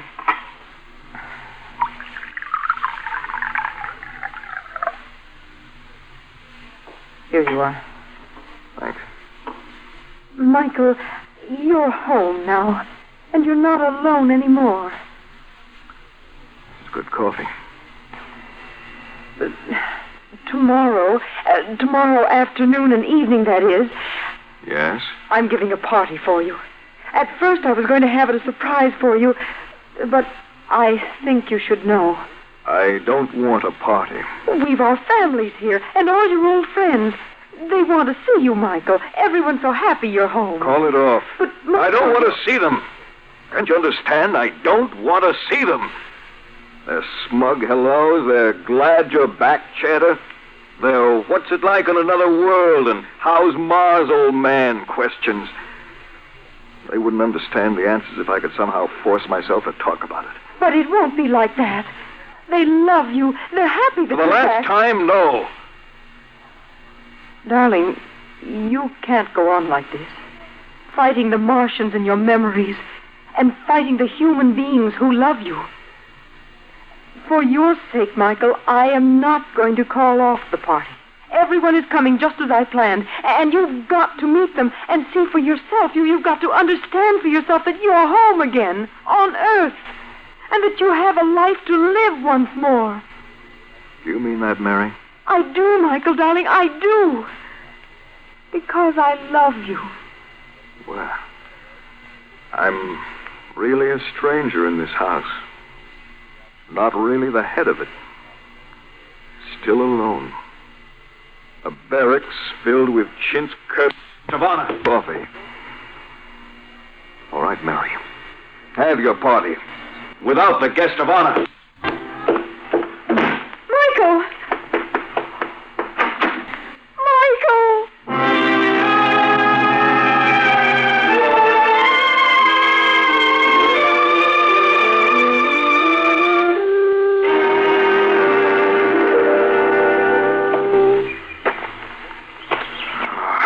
To get out of the house. Walk, I'll walk forever. Sun shining, beautiful and peaceful. Trees, tall trees, green and yellow leaves. No red grass anywhere. The birds, what wonderful sounds they make. 5 years, never saw, never heard a bird. The only creatures that ever made a sound up there were the Martian contorlies. Fat, greasy lizards that screamed like tortured souls.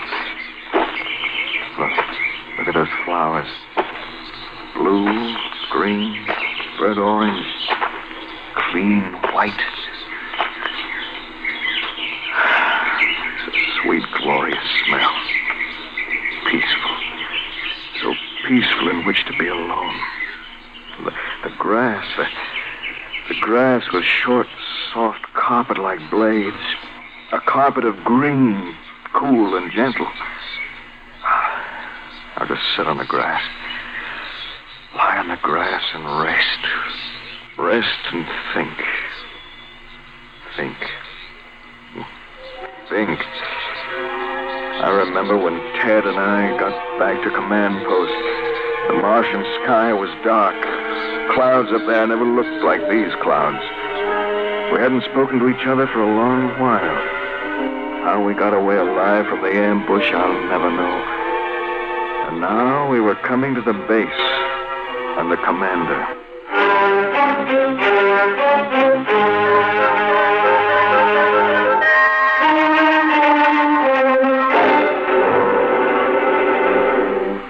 That's the full report, Captain? Yes, Commander? That's right, sir. The fourth successful ambush by the Martians in as many days. We're going to have to do something drastic to stop it. Air observation doesn't help. Endless miles of grass and sand. The Martians are small. Hide in the stuff. Take on its coloring like chameleons. If it weren't for their sonic beam, those killing sound waves, we could probably handle them. I know. Can't the Earth Science Council work out a defense, sir? Yes, they're trying to. But even if they do, till we get it up here, we'll all be decimated. I'm thinking of an old weapon. Poison gas. That's an outlawed weapon, isn't it, Commander? Outlawed on Earth, yes. But we're not fighting on Earth, captors. Sometimes I wish they'd never invented spaceships. Well, let's not worry about it now. You may need some rest. Report to the hospital barracks. Take 5 days there. Yes, sir. Oh, one more thing. Lieutenant, of the 12 men on the patrol who were lost, one was your brother. Am I right? Yes, sir. I'm sorry. Thank you, sir. Now get to the barracks and get some rest. We've got a lot to do in 5 days. That's all, gentlemen.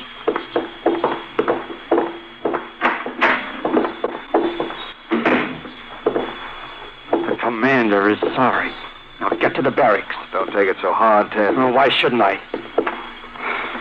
It isn't just because Leo was my brother, but because he was someone special. Up here on this rotten apple called Mars, we're all people out of touch with the decent things of our world. Now, look, kid, every man who lives here, lives up here, he's in his own vacuum. Can't believe what's happened to him. Finding himself in a place where things that are unreal to the human mind are everyday realities. But I had something. I had the one thing that made me a human being up here. I had someone who loved me, and whom I loved. And now he's dead, and I've got no one. I'm like everyone else up here now. I've got no one.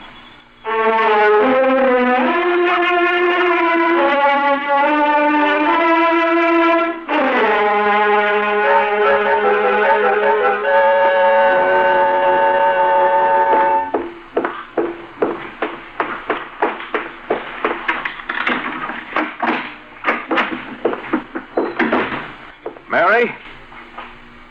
Mary? Mary? Mommy isn't here. Where is she, Billy? She was crying. She went next door to the neighbors. Why'd you make my mommy cry? You're not nice. I don't like you. I'm sorry, son. I guess I haven't been very nice at that. Come here, Billy. Son, I brought back a lot of bitterness from the other side of the universe. But a little while ago, I thought back to what another man told me on Mars. And I realized something that I didn't understand at the time. I'll be all right from now on, Billy. You and I are going to be real friends, real pals. Can we play soldier? How would you like to play baseball or build model jet planes together? Or go on a hike in the woods? Gee, that'd be swell. I'd like that.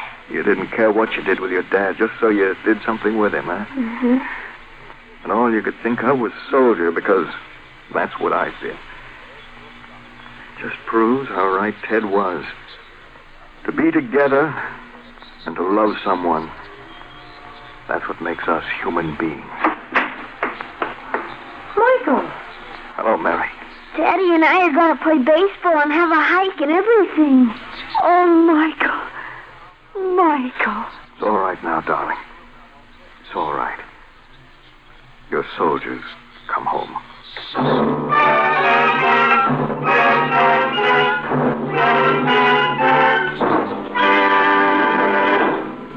Next week, another exciting and unusual story from the world of tomorrow, from the years beyond 2000 AD. Be sure to listen. 2000 Plus is produced by Dreyer and Winolson Productions Incorporated. In today's cast, Bill Griffiths portrayed Mike, Joan Shea was Mary, Alan Shea was Billy, Charles Smith was Ted, and Lon Clark was the commander. The orchestra was conducted by Emerson Buckley, music composed by Elliot Jacoby, sound Walt Shaver and Adrian Penner, engineer Bob Albrecht. This is Ken Marvin speaking.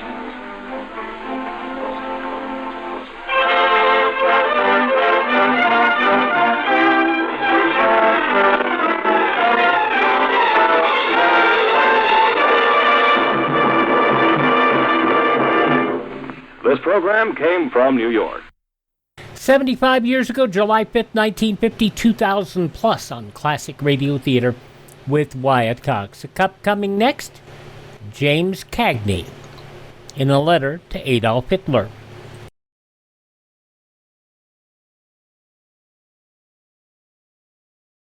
This is Walter Pigeon. I'd like to ask you to think for a moment. Think of all your neighbors, friends, or relatives who have died of cancer. Now I'd like you to think of something hopeful. The biggest battle in the history of medicine is now being waged against cancer. Science is learning more and more about this disease, and I'm confident that someday cancer will be conquered. But it won't happen without a fight. And leading this struggle is the American Cancer Society. Their programs of research, education, and service have already accomplished a great deal, and they will do much more if all of us help them. You see, the American Cancer Society can exist only if the American people support it. So won't you join me and all of your friends and neighbors and give generously to the American Cancer Society? Mail your contribution to Cancer, care of your local post office. That's Cancer, care of your local post office. Please, please help in this fight against man's cruelest enemy. Now another episode of that short-run series from 1942 of Letters to Adolf Hitler. This episode of Dear Adolf from July 5th, 1942, 83 years ago today, Jimmy Cagney, in a letter from an American laborer. Dear Adolf, a letter to Hitler.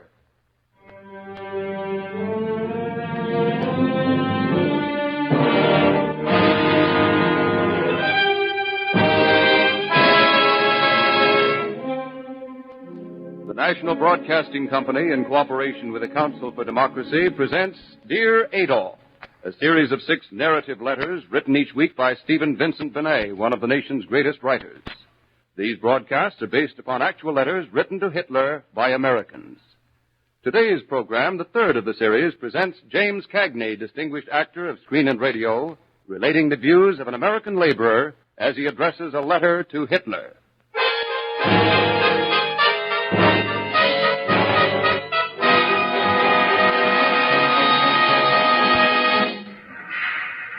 Dear Ada.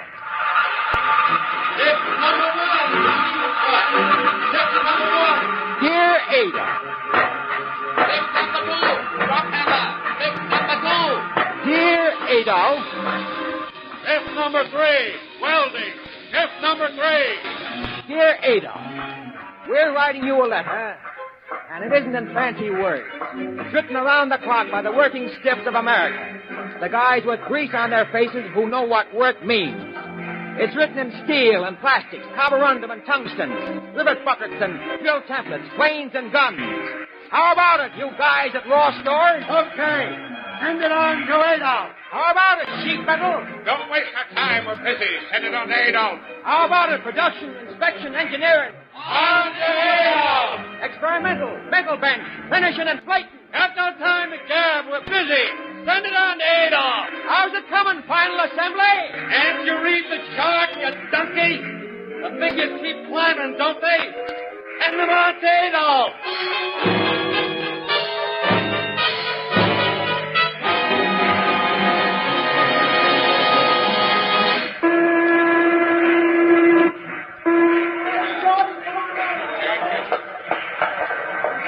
old ship going off and the new ship coming on.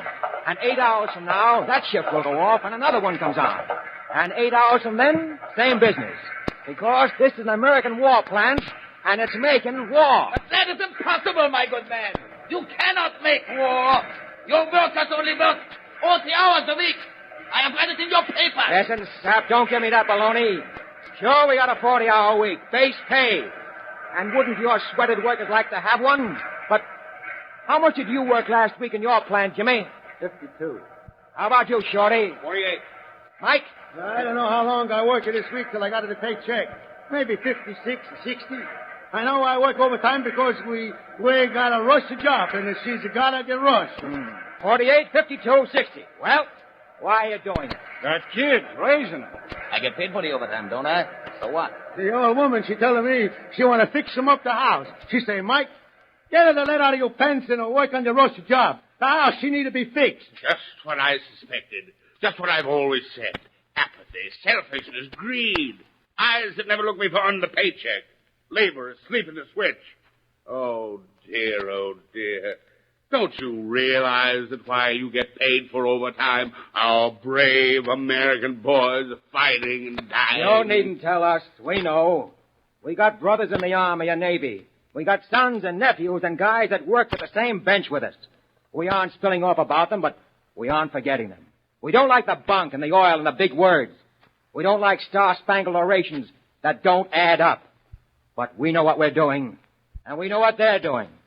Every time we throw a switch or pull a lever, every time we set up a new job, every time the whistle blows for the new shift, we know what we're doing. Over 20 million of us. And don't you be fooled about that.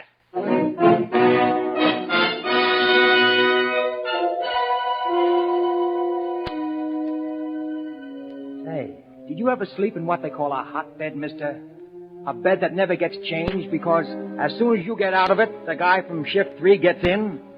Did you ever work in an asbestos suit in front of the hot steel? Did you ever work on high iron? Did you ever climb the poles? Did you ever go down the mine shaft in the cage and wonder now and then about the guys last week who never came up from shaft 6? Did you ever see a man's hand chewed into red pulp just because he slipped up for a split second? Then don't talk to us, mister. We aren't softies and we aren't pampered. We're working stiffs and we're tough. That's where you made your mistake about us, Adolf. You thought we weren't tough. You thought dough was all we were after. And you thought we couldn't think.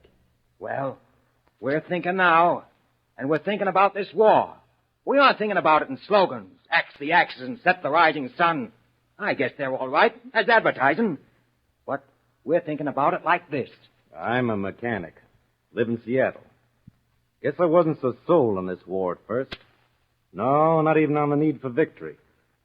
Then I heard a broadcast. Listened to the names and trades of 20 Norwegians shot by the Nazis because they tried to escape to England. One of those men was a mechanic. Every time somebody grumbles about the war, I think of that mechanic in Norway. I think about him and me. Got that one? Okay. Now stick this one in. It's from an airplane plant. I have 2 sons who are in the American Army.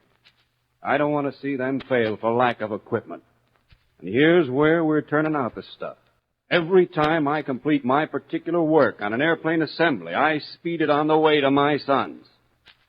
And here's something just a little different. He isn't a skilled worker. He's nobody you ever heard of. He's just a rag peddler. Yes, I said rag peddler. But over here, Adolf, even rag peddlers can have the ideas of their own. And he says, I am an old man and an individualist. I was born in Germany. My trades are many, but now rag peddling is my only desire. In the dark streets and alleys, I see plenty rags of human minds. And once, in my bundle of rags, I find your book, Mein Kampf. I read it because I want to know what it's about. After I finish that book of hate and nonsense, something happens inside of me. I have a strange desire to live till the biggest rag collecting job in the world is done. And I know it will be done. We will take your rags on par value, Mr. Hitler. The world will see you naked. The medals and uniforms of your Hermann Goering. The ropes of your Heinrich Himmler. And all the rags you accumulated will be collected. The rags of fear, the sufferings of your tortured Europe, will go with the swastika on the big rag pile. Adolf, your time is come. I want your rags. I am old, and I know when things are good and when they are rotten.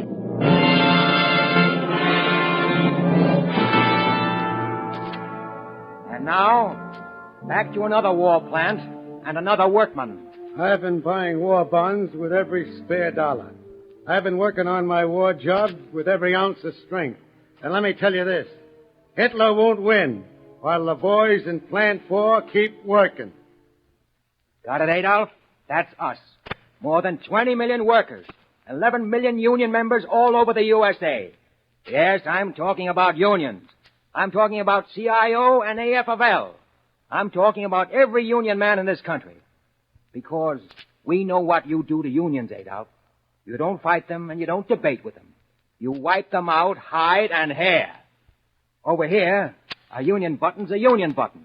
In Germany, it means your controlled labor front. In Japan, it never existed. In Italy, well, can you imagine a Mussolini union? There's just one thing about unions you've taught us, Adolf. They can grow only in a democracy.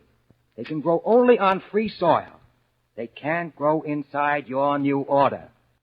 This is what happens to them in your Germany. Calling local B241, Berlin. Calling local B241, Berlin. No answer! There's no answer!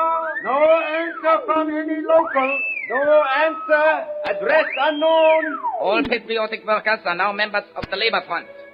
All unions are now part of the Labor Front. There are no other workers. No other unions. Hans was secretary of the local. Have you heard what happened to Hans? Concentration camp. Term indefinite. Otto. He was treasurer. Otto. Otto. Died. Gustav was on the shop committee. Gustav. Forced labor in Poland. Typhus.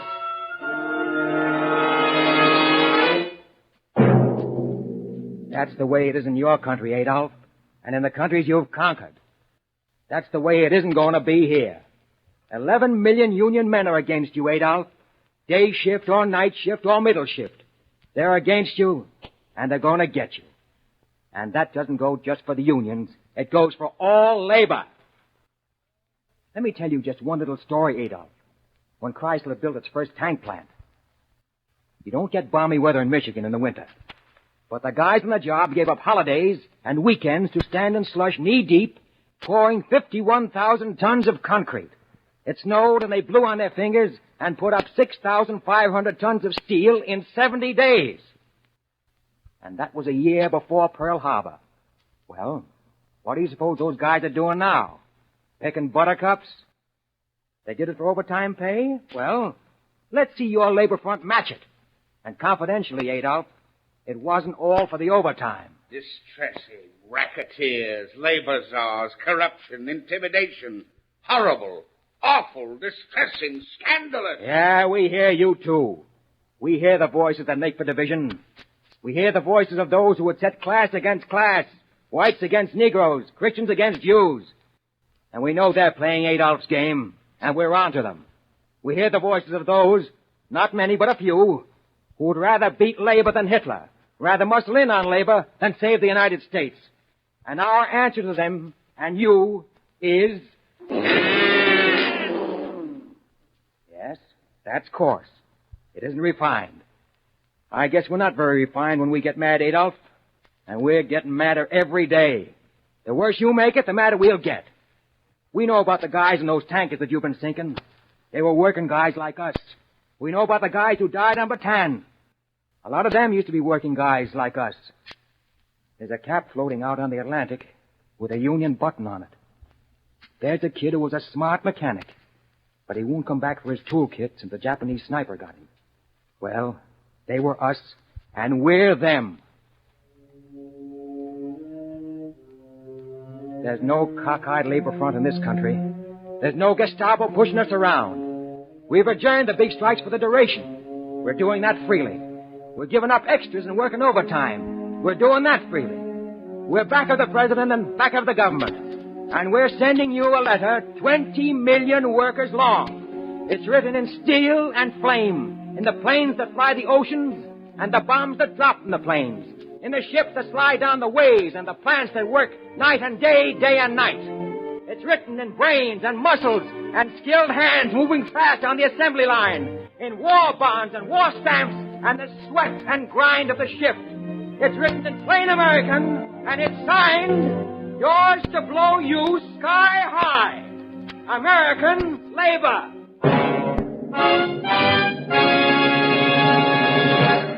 How about it, assembly line? Sending it on to radar. The time's short.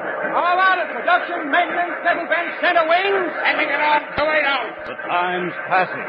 How about it, 20 million workmen? Sending it on to radar. Sending it on.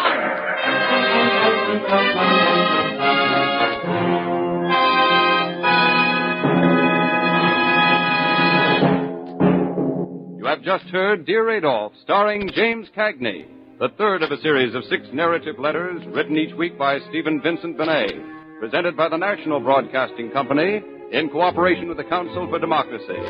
The program was directed by Lester O'Keefe, with original music composed by Tom Bennett, conducted by Joseph Stopak. These broadcasts are based upon actual letters written to Hitler by Americans. Won't you send in your own letter to Dear Adolphe? Listen next week to an American housewife and mother's letter to Hitler with Helen Hayes as narrator. Copies of today's Dear Adolphe, Letter from a Laborer, may be secured without cost by writing directly to the Council for Democracy, 11 West 42nd Street, New York City. This program has come to you from New York. This is the National Broadcasting Company. 83 years ago, July 5th, 1942, Dear Adolphe, here on Classic Radio Theater with Wyatt Cox. Tomorrow, Barry Craig Confidential Investigator, Somebody Knows, Suspense, Tales of the Texas Rangers, and Lum and Abner. See you on Sunday. Have a great Saturday. See you tomorrow for more Classic Radio Theater. I'm Wyatt Cox.